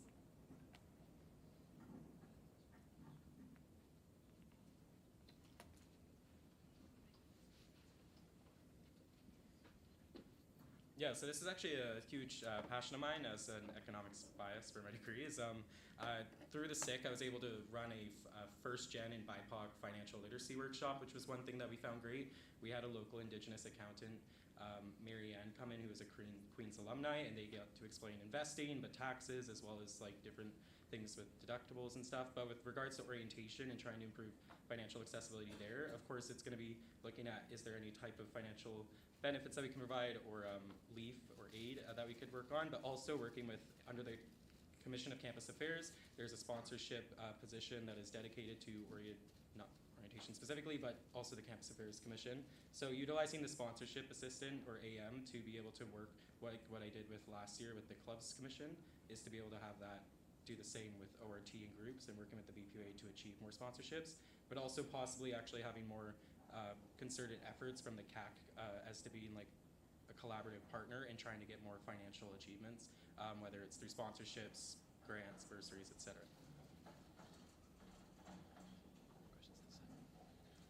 Right, unfortunately that is it for the questions at this time. Is there a point of order? It's a point of clarification work. The sponsorships AM was eliminated last year through board, but we do offer like an equity grant to orientation groups. Okay. So one of the things to fix that would be to bring back that sponsorship deputy. Right, thank you, Drayden. All right, we're going to be moving on. All right, we're going to be moving on to our next candidate, the AMS Vice President of Operations candidate, Elena Herzinski. Here you go. Thank you. everyone. My name is Elena, and I am interested in running for the role of the Vice President of Operations for the AMS. I'm going to take some time today to share a bit more about myself, why I'm running, my ideas, and my relevant work experience. So a bit about me. Again, my name is Elena. I use she, her pronouns, and I'm in my 5th year of health studies. I've worked at the AMS for 3 years. I initially started as a service staff at Tricolor Outlet, and then I moved on to the supervisor position at Common Ground Coffee House, where I actually ended up quickly transitioning into the role of the Admin and Staff Relations Assistant Manager, and I currently work there as the head manager. And a fun fact about me is that I love being outdoors and being active, so hiking, running, spin class, you name it, I like to do it. I am running in the elections for 3 primary reasons. The first is that I want to continue acting as a mentor and a guiding resource to other students within the AMS. I want to continue to provide meaningful and experiential learning opportunities and support our service head managers in their roles. I'm also looking to expand collaboration within the AMS, both internally and externally, through building meaningful relationships between the AMS and other student groups. And finally, I want to learn from the student community and implement their voices into actionable goals. My ideas revolve around 4 pillars: branding and engagement, community and relationships, accountability and efficiency, and transparency. I hope to increase AMS branding and engagement by ensuring all students know what the AMS is, how it operates, and how it functions to serve the Queens community. I hope to increase engagement with AMS services through collaborating with the AMS Marketing and Communications Office to promote personable social media content specifically relating to the AMS services. Things like AMS Ask You About the Services, Day in the Life of a Service Head Manager, Assistant Manager, etc. And I also hope to ensure a strong, engaging, and successful opening of the Brew and the Queens Pub. My second pillar focuses on building community and relationships. So I hope to work with the various faculty society vice president of operations to strengthen relationships between the AMS and the faculty societies. I hope to collaborate with the AMS executive team to welcome new and mutual opportunities of collaboration and problem solving. And I also hope to work more specifically with the AMS VPUA to strengthen the relationships between the AMS services and commissions. For accountability and efficiency, I'm looking to streamline the portfolios of service assistant managers to define clearer roles and responsibilities and eliminate any redundancies within portfolio work. And I hope to emphasize teamwork and creativity when problem solving with service head managers and their respective teams to accomplish annual goals.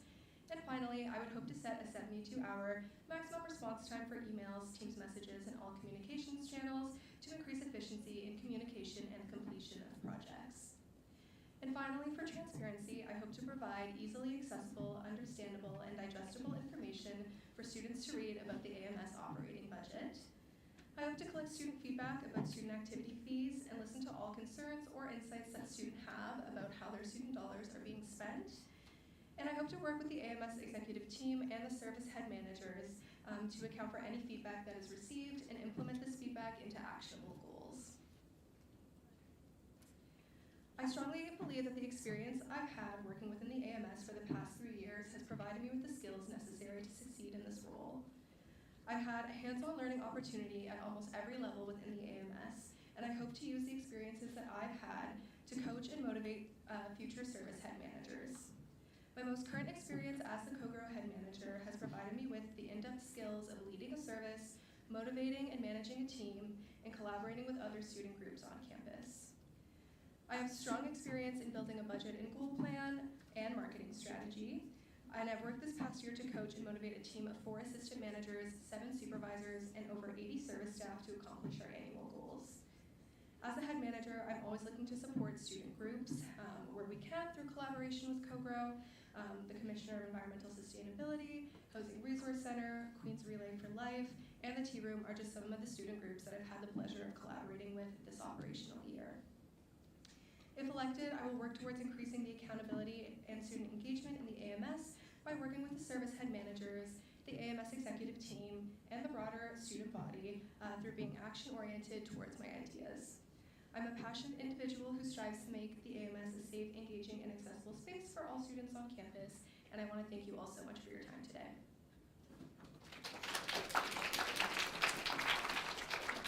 Thank you so much. All right, at this time, we are going to be entertaining 3 questions. Just wanted to note, unlike the last 2 times, Elena is the only candidate, so your questions can be slightly more specific if you would like that. Our first question will be coming from VP Wei, Ruth. Thank you. I was just going to ask about how you plan on merging or like working more frequently with the governance side of the organization. I know a lot of the times it's like you get very separated, and obviously they do 2 different things for all 4 the students. So like, do you have any actionable items on like what that will look like and like the role you will play on assembly and assembly committees, for instance?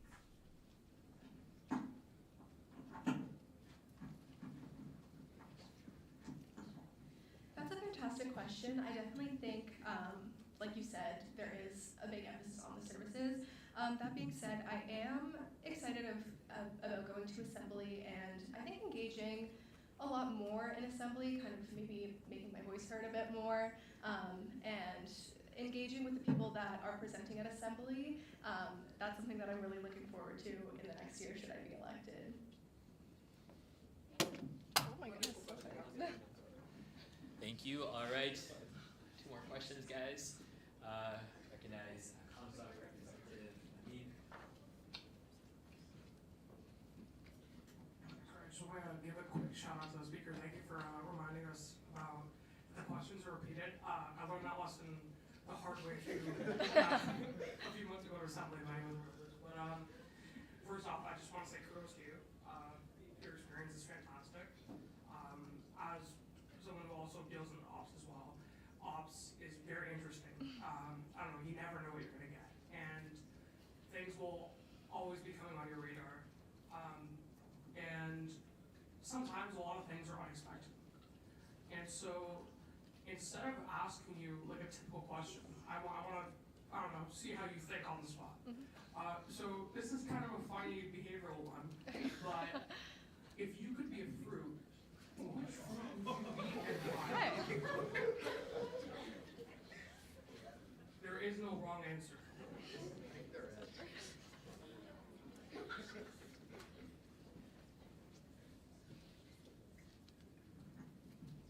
Thank you so much for that question. I actually am obsessed with it. I think it's the best question that's been asked all night. If I was a fruit, I would probably have to say that I would be an apple. I feel like I am very traditional in the sense that I like to get along with everyone. I feel like everybody vibes with apples. They're like a very classic, easygoing fruit. You can have them in many different formats. You can have them mixed with some salty items, some sweet items, and they still go well. So I feel like I'm gonna say apple. Thank you. Thank you. All right, we'll be taking 1 more question at this time. I recognize SSVP Talent. Thank you. A couple of assemblies ago, the AMS budget was presented, and this number's not going to be correct, but I believe a deficit of around $500,000 was shown. What do you have planned to help mitigate this?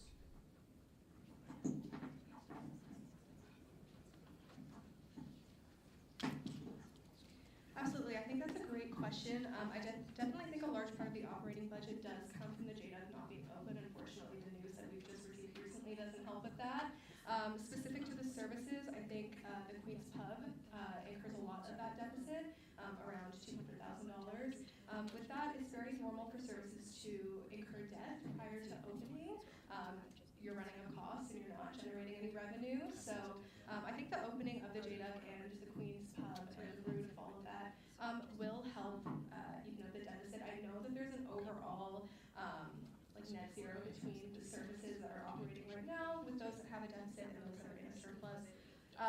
So I think definitely the opening of the JDUG can really help with that. I think having 2 new permanent staff members on board our team and collaborating with them this year and getting their experience with operations can really help to leverage the services that we offer right now and ensure that, you know, when we do open the JDUG and we're ready to run, we are successful with that.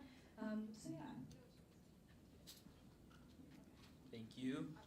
If is it for your questions? Thank you. All right, at this. Okay. All right, at this point, if I could ask all of the candidates who just spoke to exit the room. There is a breakout room somewhere on that side here. Yeah. Greatly appreciated, guys. Thank you.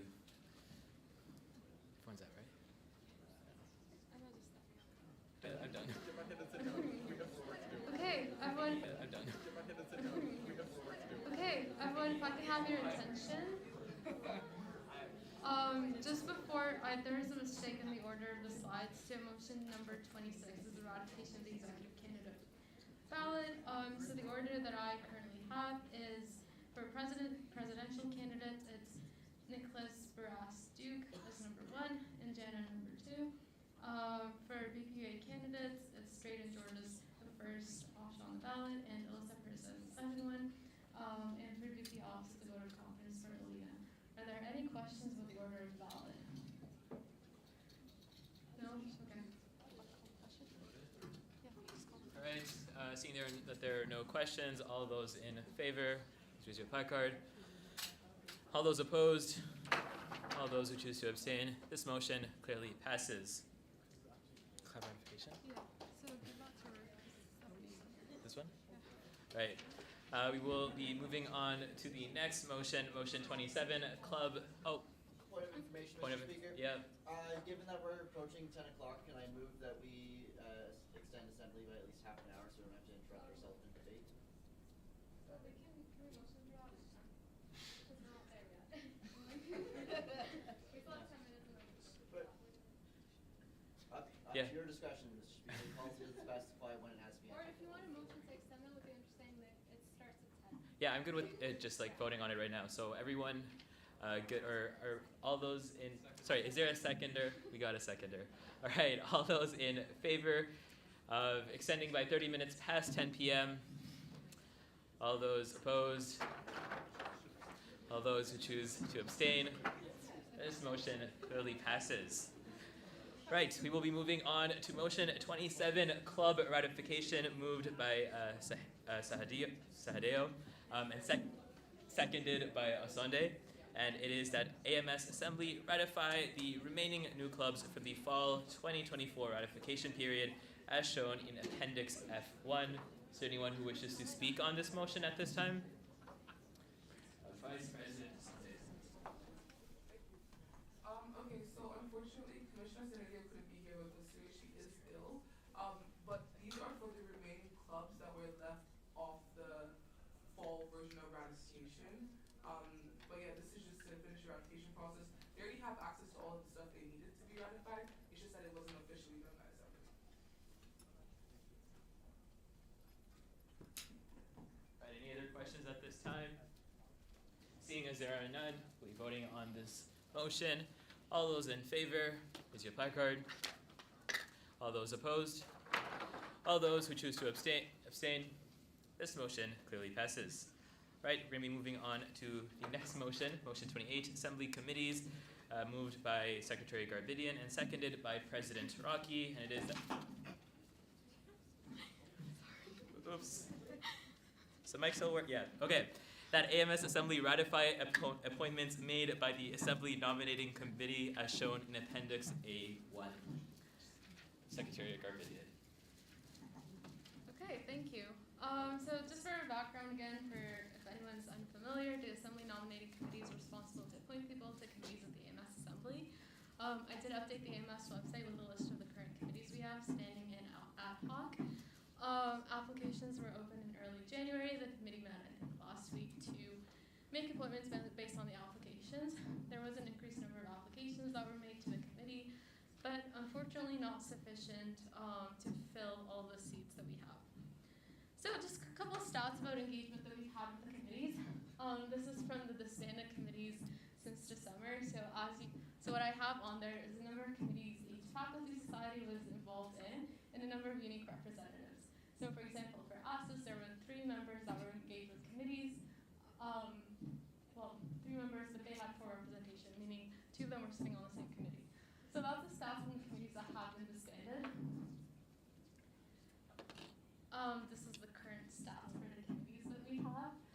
So there are a couple faculty societies with no engagement from their representatives. It's important that we do get engagement with our committees, because there's a lot of them, and we need them to do work if you want to keep assembly short. So I'll just let everybody take a good look. Take a good look. Okay, so now that you've taken a good look, this is a list of committees that still have vacancies and the people that we're looking to fill them with. So the appointments the committee has made are in appendix, I think, A1, or whatever that number was. I will be going through each committee and asking assembly members to volunteer so that we can appoint you with all the other committee members. We do need to fill those seats. A lot of these are awards committees. Having assembly members it's an issue of like transparency and accountability. You get to have your voice and heard and select who recipients are. So we'll start with the Executive Awards one. Executive Awards Committee grants the AMS Letter Award, AMS Staff Award, and Honorary Life Membership. Can I get 3 voting members to volunteer to sit on this? Also, time commitment is on the right column. So most award committees will be meeting March 17th to 28th. So 3 assembly members. And they can't be AMS executive.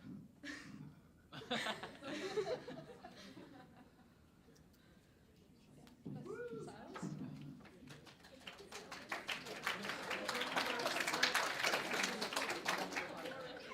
Thank you. Can I have 2 more voting members of assembly? No, Ruth.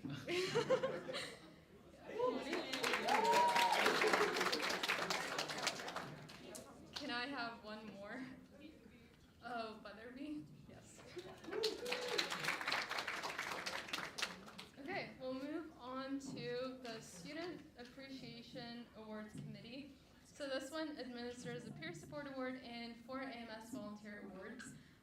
There are 2 vacancies, so can I get an assembly member, a voting assembly member to volunteer? Yes, Tamara? Yeah. Okay, can I have another assembly member volunteer? Sunena? Awesome.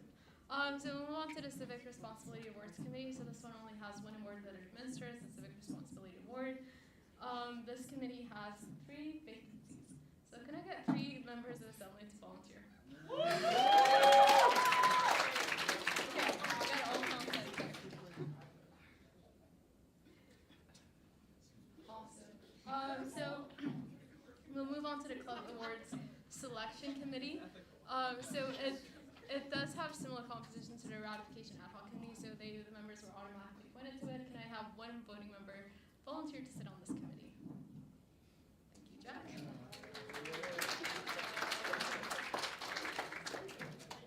Awesome. We'll move on to the Environmental Action Committee. This committee grants the Sustainability Action Fund. There's only 1 round left that will be heard after reading week, and the Environmental Champion Award. Can I get, sorry, there's 2 vacancies. Can I get 2 assembly members to volunteer? Going once. No, if you're a permanent proxy because the member has been excused all term, you can volunteer. Yep, sorry, can you say your name? Olivia. Awesome. Can I get 1 more voting member of assembly volunteer? There's a couple of you that aren't sitting on any committees.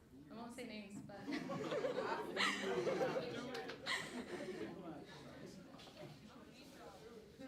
Okay, it's just Eileen, right? Yes. Okay. So we'll move on to 7th Grandfather Teachings Award Committee. This committee grants 2 Indigenous students the 7th Grandfather Teachings Award. It currently has 1 vacancy. Can I get 1 voting member of assembly to volunteer?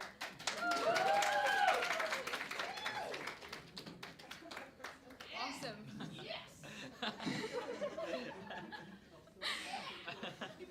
Okay, so we'll move on to the Robert Sutherland Prize Committee. This committee grants 2 Black identifying students $4,000 in awards. Can I get 3 voting members of assembly to volunteer?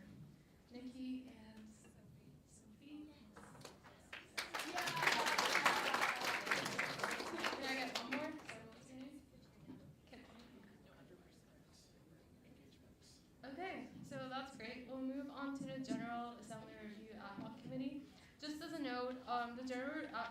Review Ad Hoc Committee will be dealing with similar topics as the Assembly Policy Review Committee. So ideally, we'd like to have different members sit on each committee.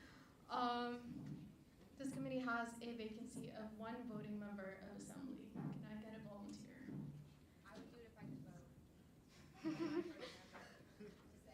Serena? Yeah, amazing.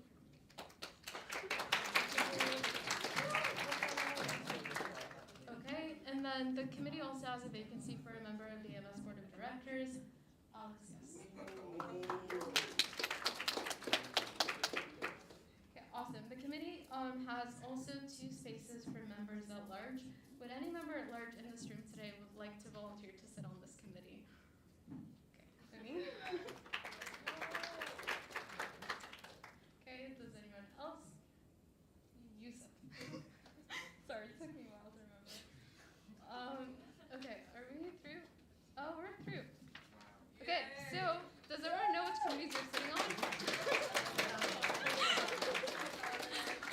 Yes, what? The ones that people applied for in January, how do you send out a follow-up about that? Yeah, so they were, the appointments were made, it's in the appendix. We will send a follow-up email with appointments, but if you want to check it, it's in folder A, it says like Assembly Nominating Committee Report. So those appointments will be ratified along with everybody else that just volunteered. Like I said, my team will send a follow-up email to make sure that you know which committees you're sitting on, but I also want to make sure that you also know what committees you're sitting on. No.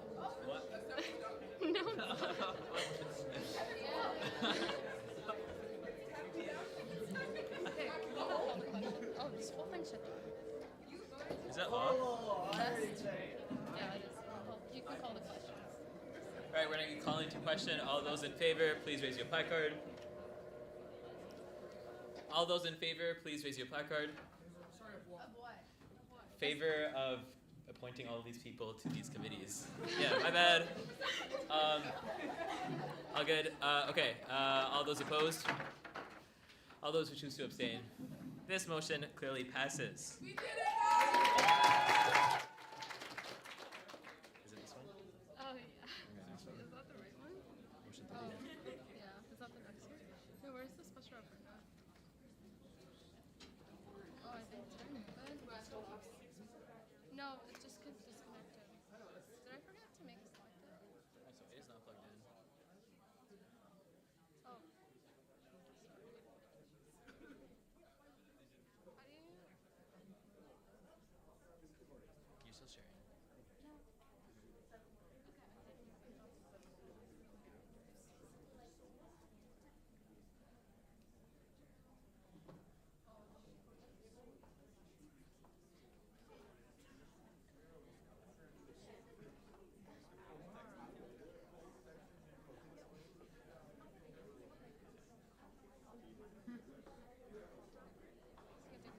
Okay, I think.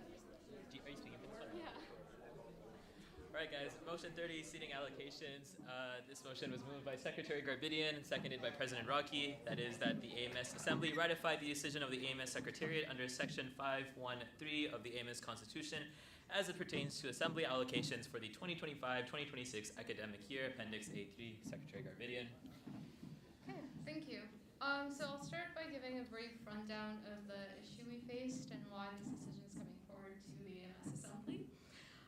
So per AMS Constitution, every summer the Secretariat reviews seating allocations for faculty societies based on the projected number of seats, all projections that the university releases. Upon review this summer, I determined that the Engineering Society and the Commerce Society were allocated 2 extra seats, than what the Constitution would have permitted them to do. So, I brought that forward to Summer Assembly to seek input from Summer Assembly on how to address the situation. There were a lot of factors to consider. For example, some of the Commerce Society representatives were already elected, so depriving them of their vote would have caused, I think, an irreparable harm to their student experience. So when I brought it forward to the Summer Assembly, there was a motion to bring the decision back for Assembly for ratification, which I supported. I think Assembly should be ratifying these decisions in spirit of transparency. So in the summer, we determined the seating allocation that currently exists. ASUS was able to get 10 seats conditional on them fulfilling 4 U representatives. They couldn't meet that condition, so So I did a similar process now to determine seating allocations. Ideally, we should have reviewed this and had a conversation during the fall term about how to proceed forward. I know 10 years ago when they came up with the proportional representation scale, they spent the better half of the fall term debating how exactly to fill assembly seats. That was also when the Resident Society lost its vote. I think they used to have 2 or 3 votes and they lost it. So it took them a long month to do it. We had a discussion in December assembly just to get input and see where faculty members are at. And based on the discussion and timing, elections are currently underway for most of our faculty societies. Oh, it's like got dark outside. So based on those discussions, I did bring a decision back to basically freeze the seating allocations and allow next year's incoming assembly to have a longer conversation about what assembly's composition should look like and the principles they want to prioritize. So again, as in December, in terms of how I made the decision for seating allocations, I looked at proportionality. Proportionality principle says that faculty societies that represent more students should get more seats. Under the correct seating allocation, ASUS would have around 25% of the seats on assembly. So in spirit of not causing disruptions, whatever numbers we pick, ASUS should still have around 25%. Representation, according to our constitution, we try to achieve a 500 to 1 ratio. Under the proposed allocation, we'd achieve 550. If we don't do the proposed allocation, we'd be at around like 660. And then lastly, efficiency. Some might argue having more assembly members causes assembly to be inefficient, or causes it to be more efficient if you sit on assembly committees like everybody just volunteered. So those are the 3 pillars I looked at. The other 2 considerations I made is providing experiential learning, not depriving students of opportunities, and reducing the disruption to faculty societies. A lot of faculty society representation to AMS is governed by their constitution. Obviously, ours supersedes faculty societies, but at this point, it would be putting the faculty societies, like, it would be giving them short notice to amend their constitution to determine who represents them at the AMS assembly. But I still did the math. Just to determine, because that's what the constitution says. So what you're looking at here is the projected seats for 24-25, as I got them from the register. If you look at my decision, it actually has a citation in it, so you can go check out how these projections were made. I got them from the university, I didn't make them up. Actual numbers, again, the source is in the decision letter, but actuals are people registered to vote in this election. We get that information from the registrar in January. And then projected for 25-26. So the reason I looked at all 3 numbers is because the outgoing secretary is supposed to look at the current number of students to make determinations. Then the incoming one is supposed to look at projected seats for next year to make determinations. So we're looking at them together so we don't have to keep going back and forth, and hopefully incoming assembly doesn't have to keep debating this out and jump right into how they want to hit the list. So those are numbers. I have the seats in the constitution would allow. So ASUS would generally get 4, and 7, and SOC would generally get 4. ComSoc 3. ComSoc 3, there are some discrepancies for CISA, depending on which number you use. For HSS, there are also some discrepancies depending on which number you use. Same with NSS, FISA would get 2. Now, a couple of things looking at the projected when we had the conversation in December. Not super reliable numbers. We haven't actually ever done like a study on how reliable the university's numbers are. There is a bit of a discrepancy between projected numbers and actuals. So in the summer we just looked at actuals, but again, you have the numbers out there. In the summer, the seating allocation is in the orange column. The proposed one is in the yellow column. So it's essentially freezing it and allowing next year's assembly to debate this out. So this has been included the same guidance for faculty societies as was applied this year. So faculty societies are elected by a subset of their members. We're told that if they couldn't fill them, a person elected by the same subset could fill them. It's in the same spirit of the Constitution 1996. That's where they had this distinct guidance for faculty societies in it. I think it makes sense. So that was the guidance that was given and ratified by summer assembly. The other one is being on the Senate is not a conflict of interest. That's always been in our policies. So we do have ASUS senators sitting on this assembly. And if ASUS is unable to fill their seats or any other faculty society, they would be able to make a vote in spirit of their assemblies. Okay, decision letter is longer. You're you're ratifying my discretion, so you can either reject it in full or accept it in full. If you do reject it, you can tell, give me feedback, and I can come back to assembly with better decisions, I guess. But I'll be open to questions. Right, so we have a question from the director. Please tell me names. Okay. It's late. I have two questions to clarify. Yep. For point one at the top of the decision letter, I just want to clarify, when you say the AMS strives to have a ratio of 500 students per one seat filled at assembly, you're ignoring the AMS executive in that line, correct? Because they represent all students, so they have 100% of the votes or the constituents then, right? Let me check the. It just might be good to just clarify. I'm not projecting it at all. Well, actually, I'm going to vote, but it might be good to clarify for future people when they're interpreting this that this is strictly related to faculty societies. And my next question is, what do you mean by there's multiple numbers that you could look at? Oh wait, I have 3 questions. What do you mean by there's multiple numbers you could look at for like CISA, for example? And my third question is maybe to assembly, is if the university gives the numbers to the AMS in January for projections, is that enough time for you guys to communicate hiring or your elections for the next year?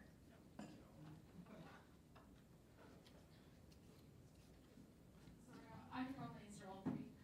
Well, the third one was for the faculty society. Yeah, but I'll tell you what I can answer. So first question, so about the 500 to 1, I did consistently say, like I did use executive members as part of that ratio.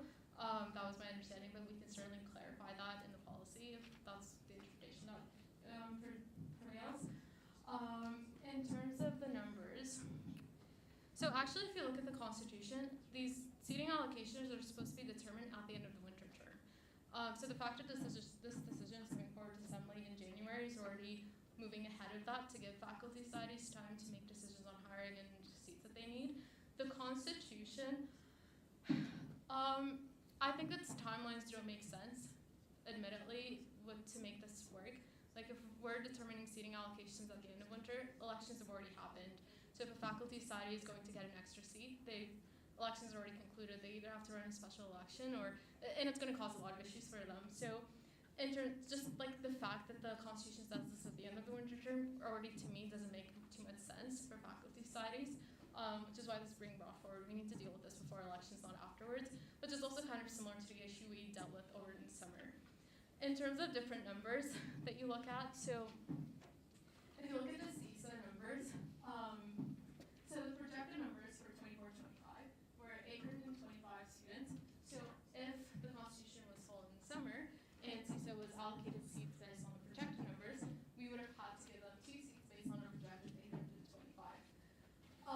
Obviously, the actuals right now are about 1,200 students. So projected numbers aren't super accurate, and the Constitution has really plenty of language about, in the winter term, we use actuals, and the summer we use projected.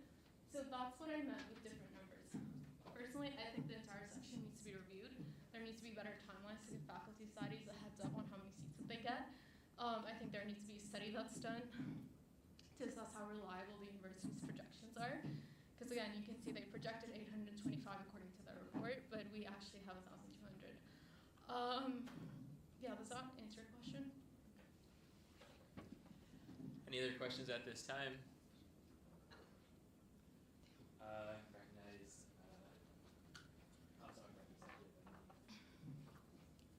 I just wanted to confirm, like assuage my own concerns.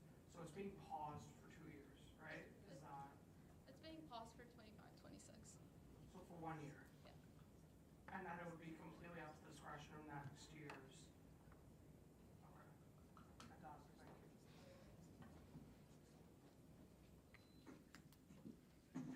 Any other questions at this time?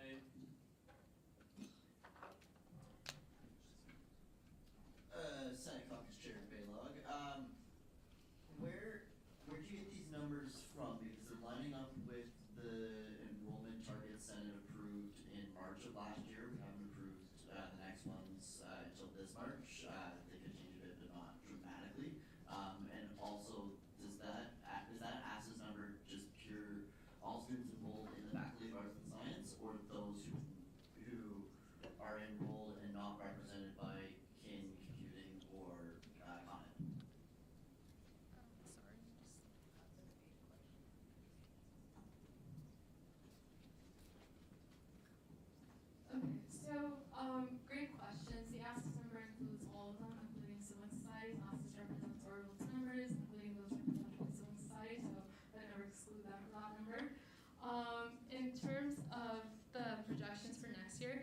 you go to the decision, I did have the link to it. The university had a projection, I think for enrollment like 2024 to 2027.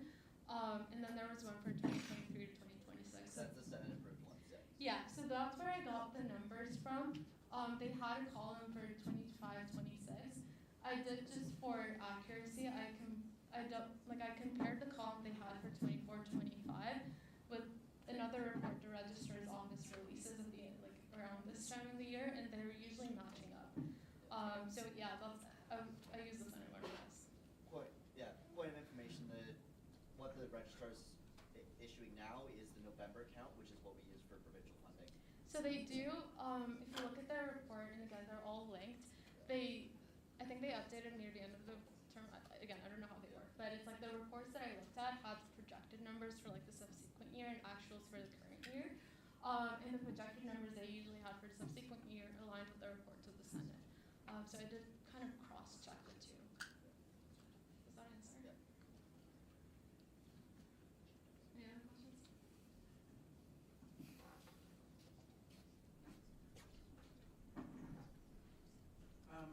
I know this is just preliminary and stuff, but our actual number on there is different than what we received from the registrar. It's also different than if you take what we got from our student fees and divide it by our cost. So that number, I'm not sure where it's pulled from, but it's not the same number that we're communicated by the university. We're over 13. So I just think that's important when we're pulling actual numbers, that it's what the registrars are sharing with each FACSOC. So that would be a difference. I'll say thank you for that. We can, again, I think, admittedly numbers, we need to look more into how they're pulled and what numbers are used for determining seating allocations. I think the numbers used in the decision still stand to support the decision itself. But yeah, I would fully agree that I think there needs to, next year's secretary and incoming assembly, I think, need to sit down and take a hard look at what the university releases in terms of projections, when they do it, what makes sense to use, and an appropriate timeline to notify faculty societies of the seats they have so they can run their elections without making them do things last minute. But thanks for the feedback. I'll make a note of it for the next secretariat. Right, are there any other questions at this time? All right, seeing as there are none.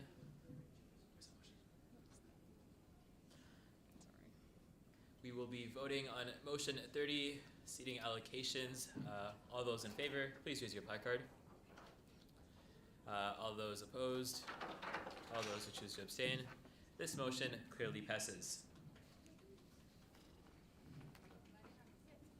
Right, we will be moving on to the next motion. Motion 31, Mystery Concert, moved by Osande, seconded by President Rocky, and it is that the AMS Assembly ratify the decision of the executive to remove the ORT Mystery Concert as an event during the orientation period, and to direct the executive to return with the direction pertaining to an event previously known as the ORT Mystery Concert. Anyone wishing to speak on it? VP Osande. Thank you. Wait, I have a question. Oh, I have a presentation. Is it there? Oh, the slides? Yeah. Yeah. Okay. Sorry, guys. Gotta keep the lips hydrated. Okay. So the orientation mystery concert. We have some big changes, and we'd like to present them to Assembly, and we hope that you guys could ratify those changes. So, what is the orientation mystery concert? The concert, which traditionally takes place on the Friday of the second weekend of orientation, gives incoming students a safe place to gather in sort of University Avenue or Aberdeen. It also helps with the work we do with the City of Kingston to make sure that students aren't breaking any of the bylaws that are in place during that time. Post-COVID-19, it's had talents like Young Gravy, the Arkells. Who clapped? Okay, the Arkells, DJ Dillian. I don't know how to say his name. What is it? Dylan Francis? Sorry about that. Okay, they've graced Miller Hall parking lot with their presence, and we've also had local midliners and headliners as well, and it's always been a show that allows students to enjoy themselves orientation cross faculty. So, what have we heard from students? Now, I've been I was not lucky enough to have an orientation concert, but I have heard from orientation concerts after. It's expensive. So students find that it's a mandatory cost, and we've also found from students that they don't think it's cool enough. They have a preference for bigger names and popular artists. We're constantly being compared to Western, which always somehow delivers the bigger names and the more popular artists, but we're getting there. We've also heard from orientation leaders and orientation heads that it's a high coordination burden for them, especially when they're coming into the first 2 weeks of school. And I have seen orientation leaders work their bums off while having class to deliver orientation, and it is not easy to also have to coordinate the concert and everything else relating to it. Oh, okay, someone's outside. So the next thing is our goal. So we're hoping to enhance accessibility and enjoyment. We hope by restructuring the event, we are able to bring the concert to a more affordable and accessible place that's enjoyable for our students.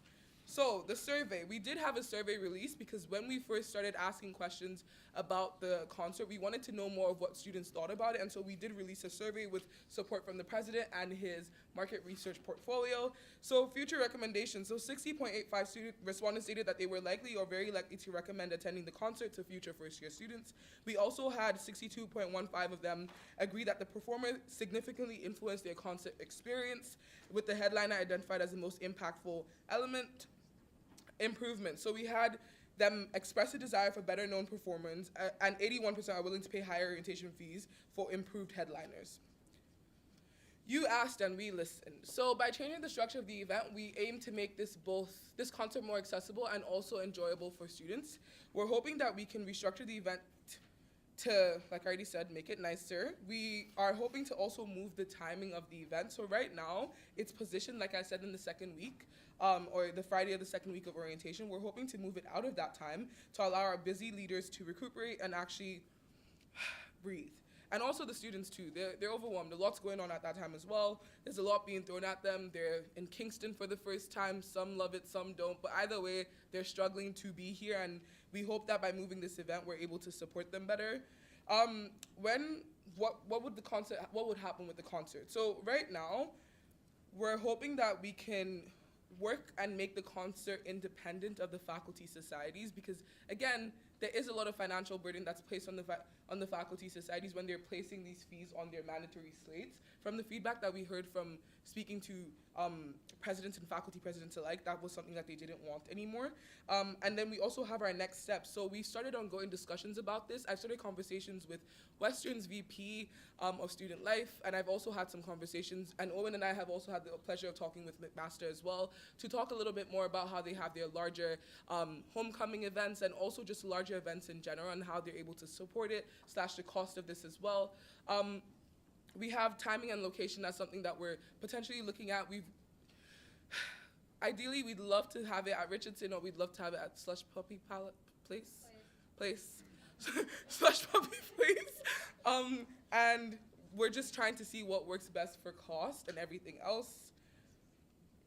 So who's responsible for the concert now? So with this change, I decided to highlight some of the reasons why we were making these changes. So over the years, the university involvement in this independent AMS event has increased. Some of the issues include requests to know the performer's identity without signing contracts. At the AMS, we're a place for experiential learning, and that means that we give our students the opportunity to understand how real-life businesses work. If you sign an NDA, you don't break it. And so that's something that's come up a lot over the last couple of years with trying to understand who's performing and who's not performing.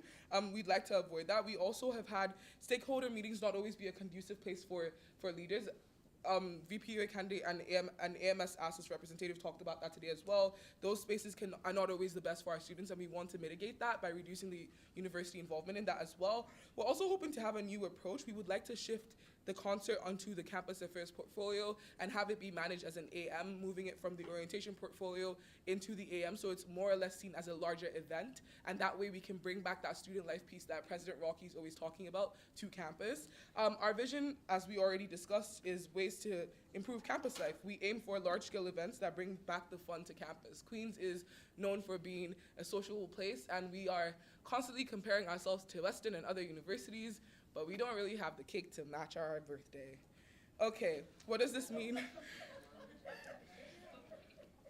This one was specially put in here for Jack and the engineers, but the new concert will be developed to fit the changing needs and wants of students and to ensure more engaging and safe experiences for our students. We look forward to undertaking this project as we prepare for next fall's orientation festivities.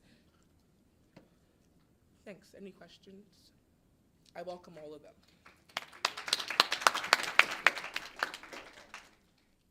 Okay, 1, 2, 3. I'll let you do your business. Yeah. Recognize AMS rep Alyssa.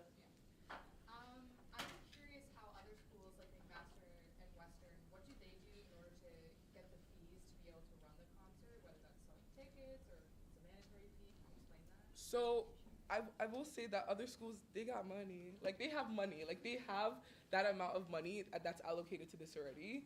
And obviously, the AMS is in a place where we have that responsibility to treat student funds appropriately.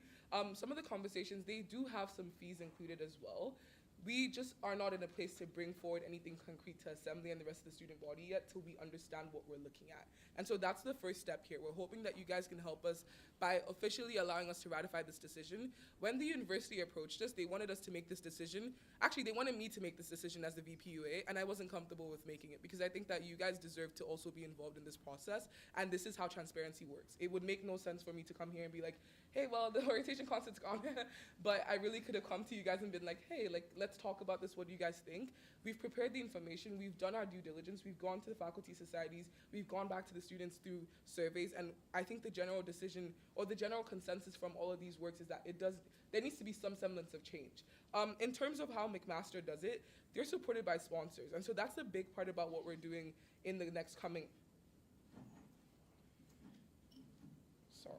That's the big part about what we're doing in the next few months. We're talking a lot about sponsorship. We have Katarina, who's our communications director, working really hard with our alumni relations.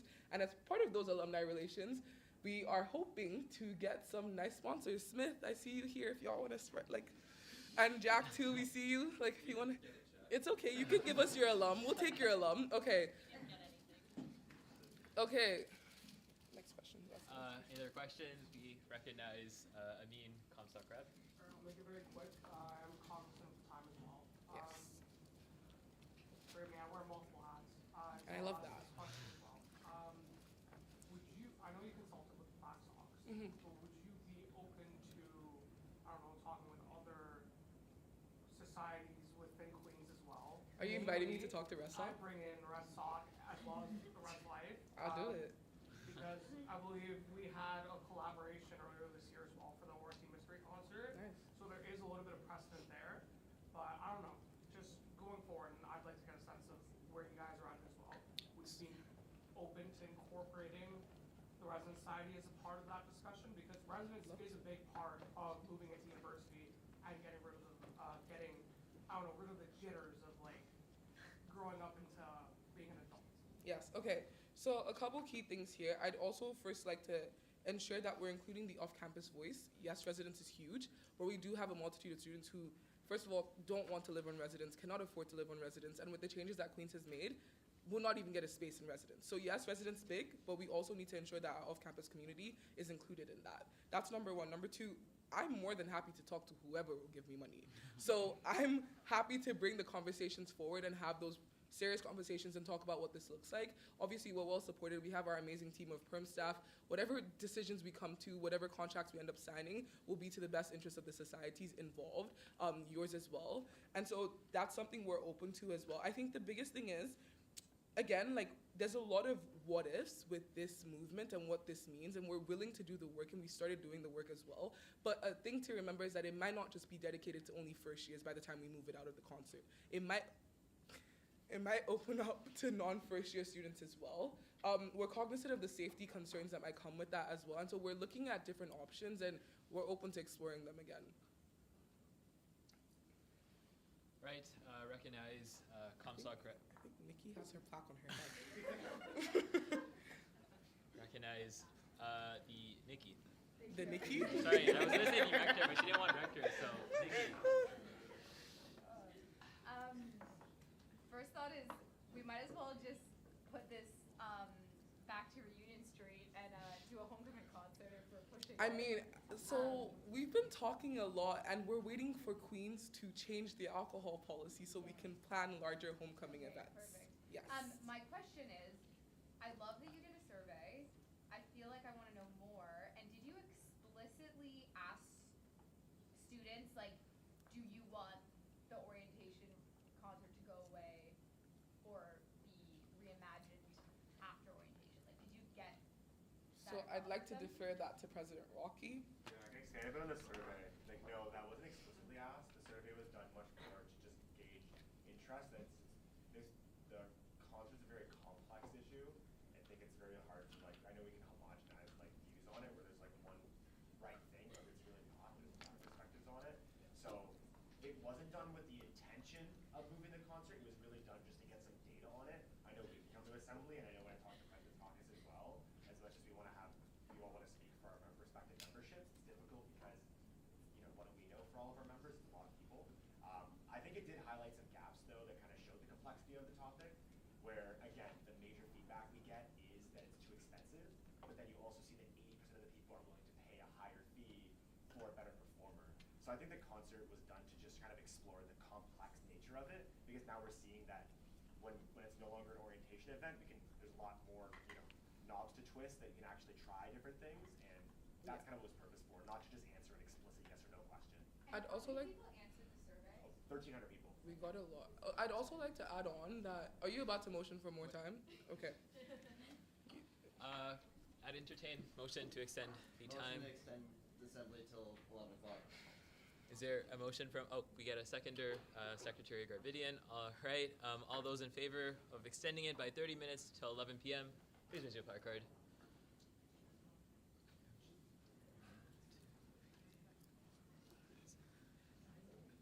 We have like 2 motions now.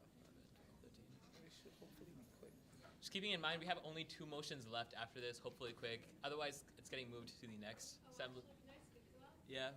One of the motions is to add a plebiscite question on the ballot, and the referendum ballot opens like next Wednesday, so we do actually need to approve that. Just an amendment to the motion. Yeah. Could we maybe motion to only finish out the motions and skip the discussion Yeah. so that we don't go too late? No, I'm good for that. So motion to finish up the rest of the motions, not do the discussion.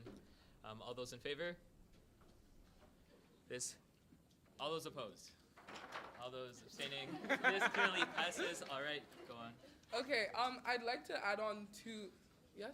Sorry, point of personal privilege. I need to leave. Bye. I'd also like to add on 2 extra points as well to that. Like, when we did the survey, we were not sure whether or not it would be leaving the orientation period. We just wanted to know the general feedback and what the student experience was like. And as the months went by, it became more and more clear that, like, it would have to move from the orientation period, ideally, if we wanted things to work out the way we wanted them to. And again, as well, like with what Owen said, I think taking away the mystery concept in the concert allows people to feel more excited about who they're paying to see. And so that's another thing that we don't bind ourselves to, and that could also really help with the process of getting it paid. Someone else had a point of personal privilege. You need to leave. Reem? Good to go. Comstock Rep. Jacob? Yeah, for sure. I actually have 2 quick questions. So first off, if it were to be expanded off of just first year, would there be some sort of subsequent event to like take the place of what's like one of the most memorable experiences during orientation?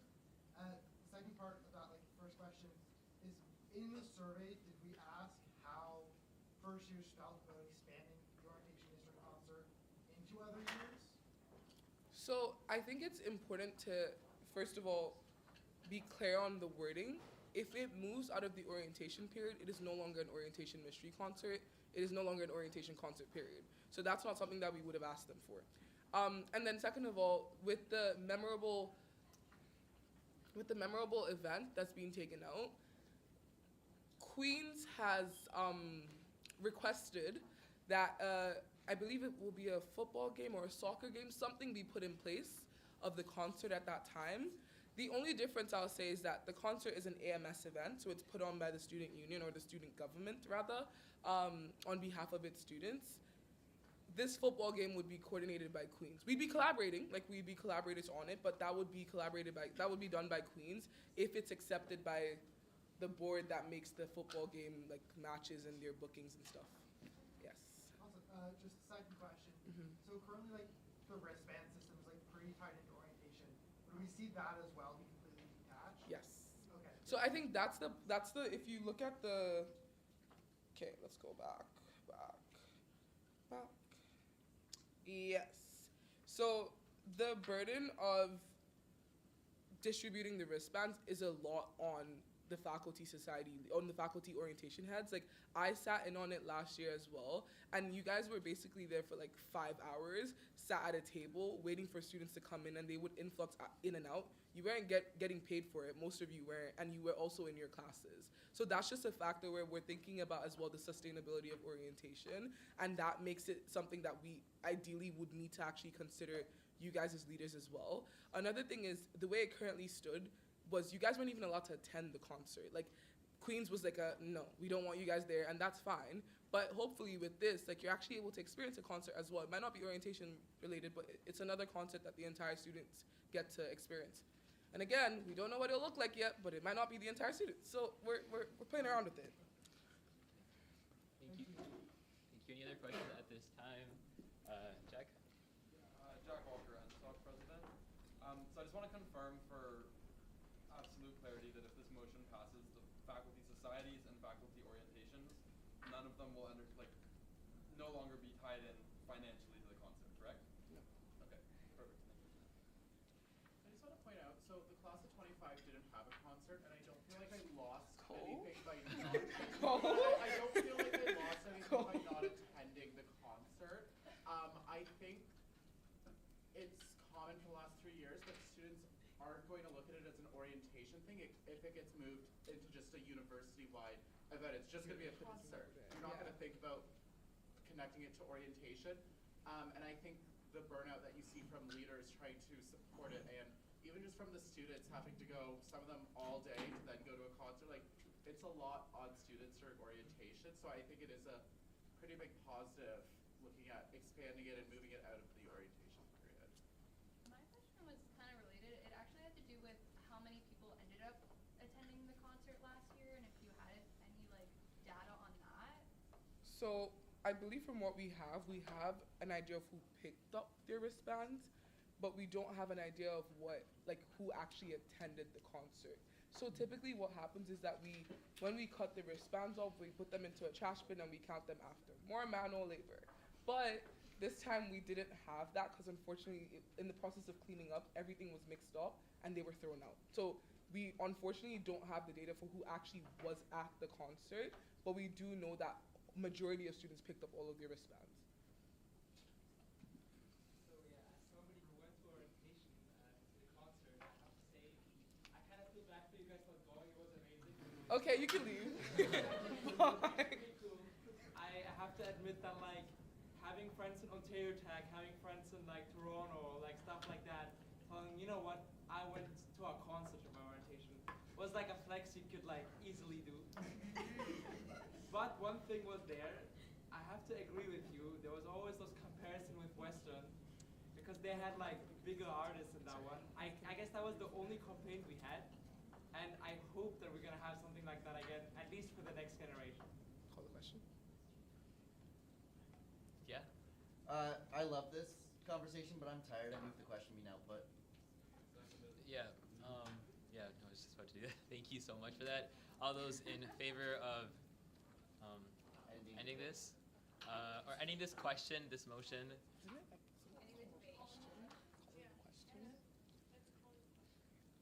Usa, stop.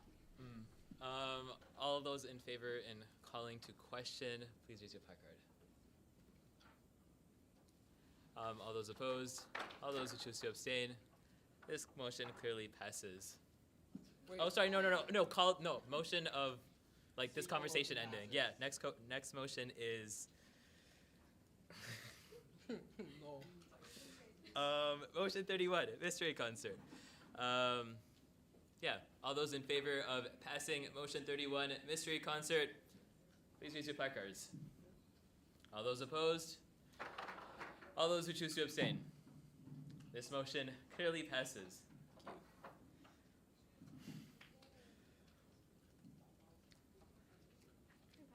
unanimously too. Sorry? Passed unanimously. I think everyone hates it. All right.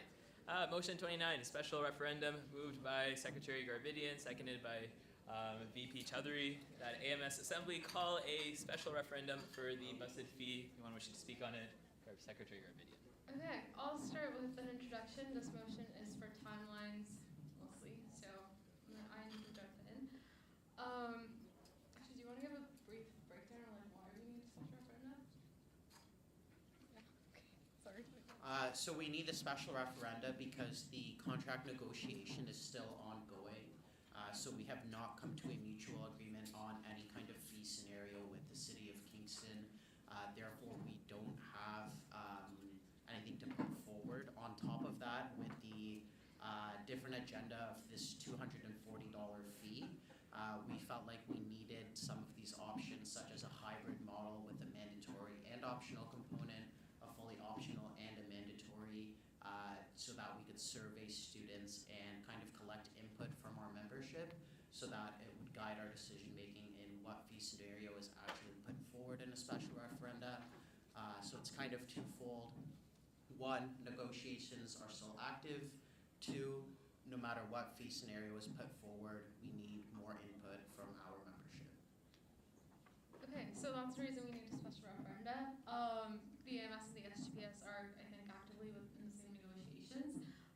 So in terms of calling a special referenda, that had been done, I think in 2018 for JDA fee. They called a special referenda just in terms of if you're looking for precedent. The AMS Assembly has the authority to call a special referenda at any time if it wishes.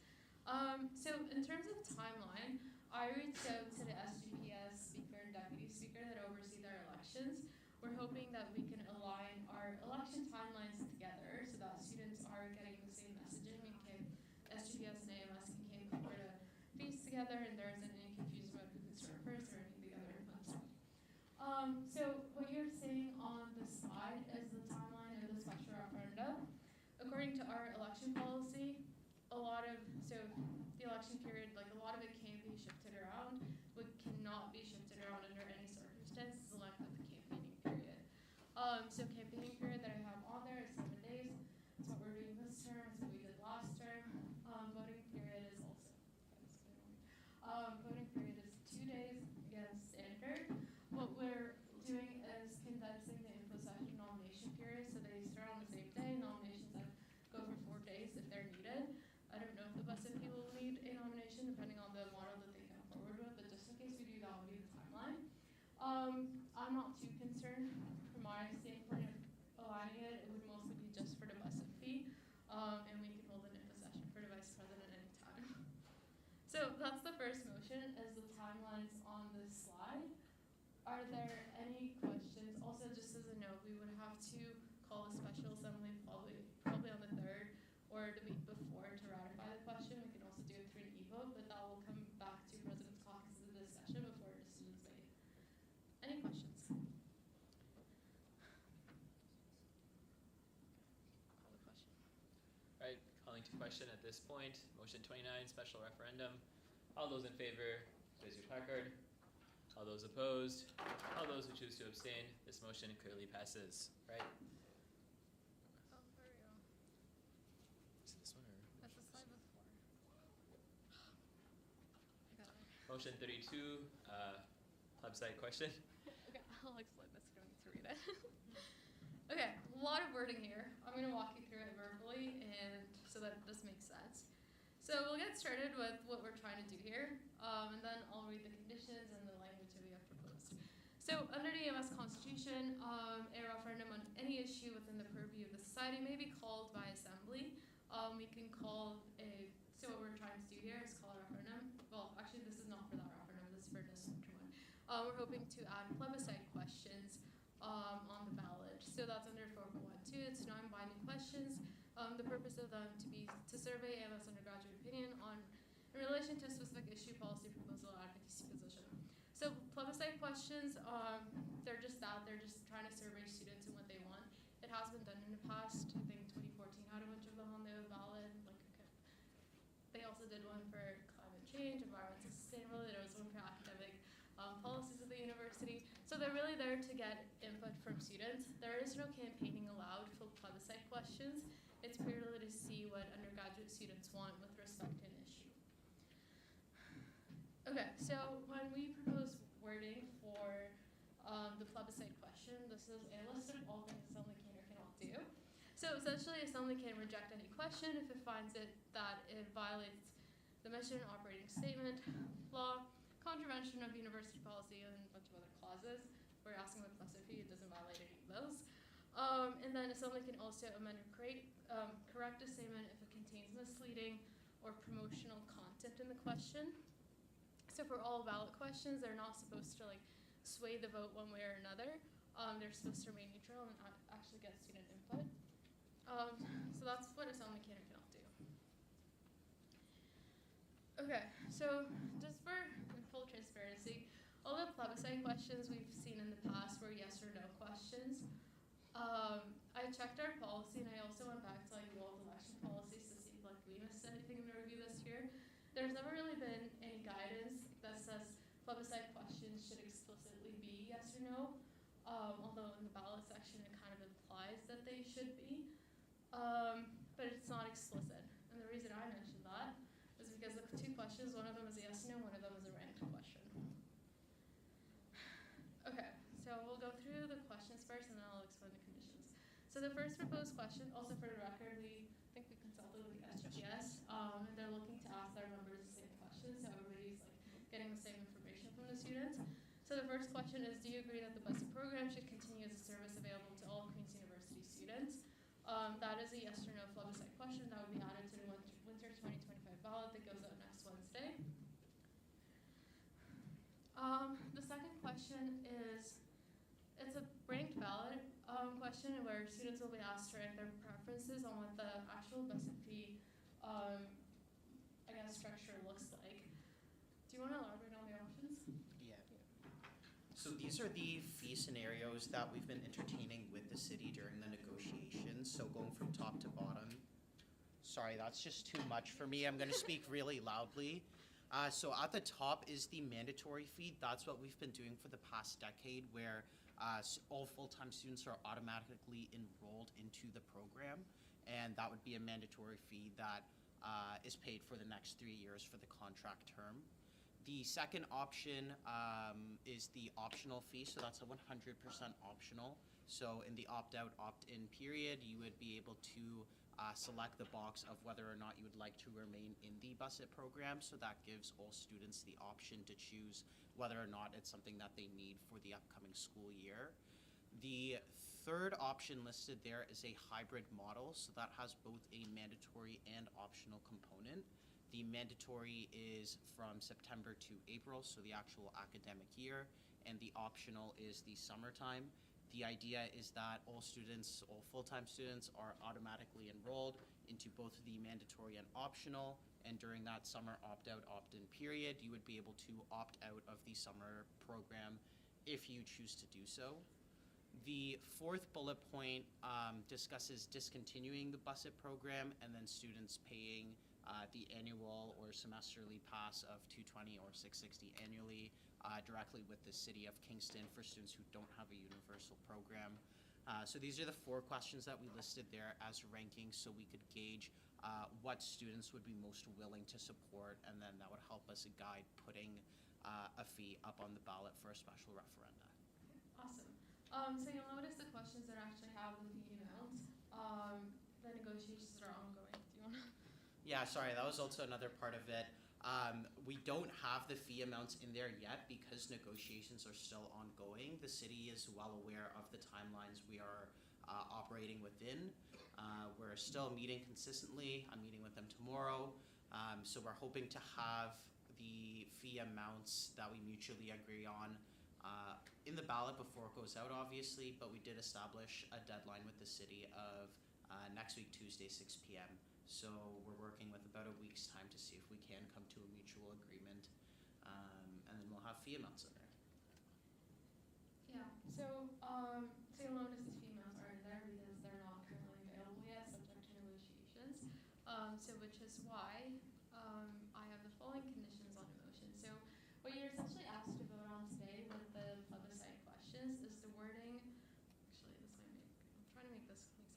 What you're being asked to vote on is the wording that you're saying with respect to the yes or no question and the ranked ballot. Depending on how negotiations go, some of the ranked option may need to be removed if like the city cannot commit to that certain number. Or yeah, like depending on how negotiations go, some of the ranked option would have to be removed subject to what the vice president and the city agree on. But the same wording would be used. So where you see insert amount, the value of the fee would be noted. And what you're being asked to vote on again, just so that everybody's on the same page, is the wording that would appear. The numbers are subject to confirmation. So that's the conditions that I currently have.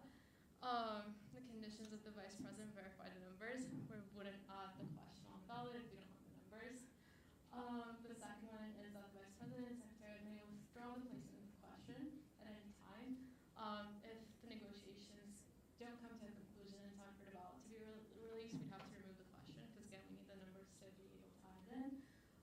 And then lastly is the election team, consultation with myself because I operate the times during the election season, to be able to adjust rules surrounding publicization of the question and subject to approval of the judicial committee, which has oversight during the election period. And the reason we're adding that last clause is because the policy says for plebiscite questions, they need to be publicized in the journal with all other pre-referendums, but obviously we don't have all the numbers, so we wouldn't be able to publicize them until the question is finalized. But the election team can make those changes subject to approval for JO.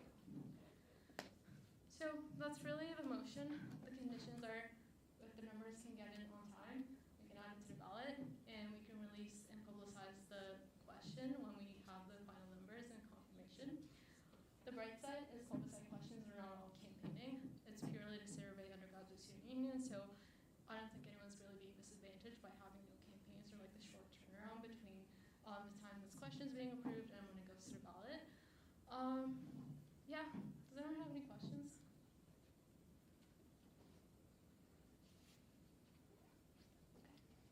All right, seeing as there are no questions, we will be calling to question motion 32, plebiscite question.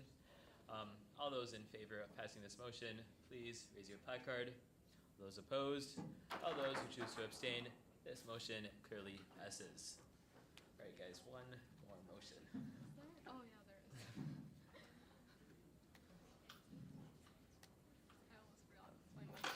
All right, motion 35, award timeline, moved by Secretary Garbidian, seconded by VP Osande, that the AMS Assembly approach the winter 2025 awards nomination period to be February 26th to March 16th. Secretary Garbidian. Okay, so under the awards policy approved by this assembly, we had the timelines for nomination period to be subject to approval by assembly, just for transparency and accountability to make sure that timelines are being set correctly, and there is input from students in case the timelines like interfere with other things on campus and like someone has input that they need to be extended. So the timelines required in policy is the nomination period. The policy requires it to open after reading week for at least 2 weeks. The timeline you're seeing from February 26th to March 16th is about 2 weeks and a half. So really that's just a motion is ratifying that timeline. Any questions? I'm happy to take. All right, seeing that there are no questions at this time, we will be going into voting procedure. All those in favor? All those opposed? Those who choose to abstain? This motion clearly passes. Right, at this time, I would love a motion to end assembly. Recognize Lucas. I motion that we end. Let's go home. Is there any seconders? All those in favor? This motion clearly passes. All right, guys.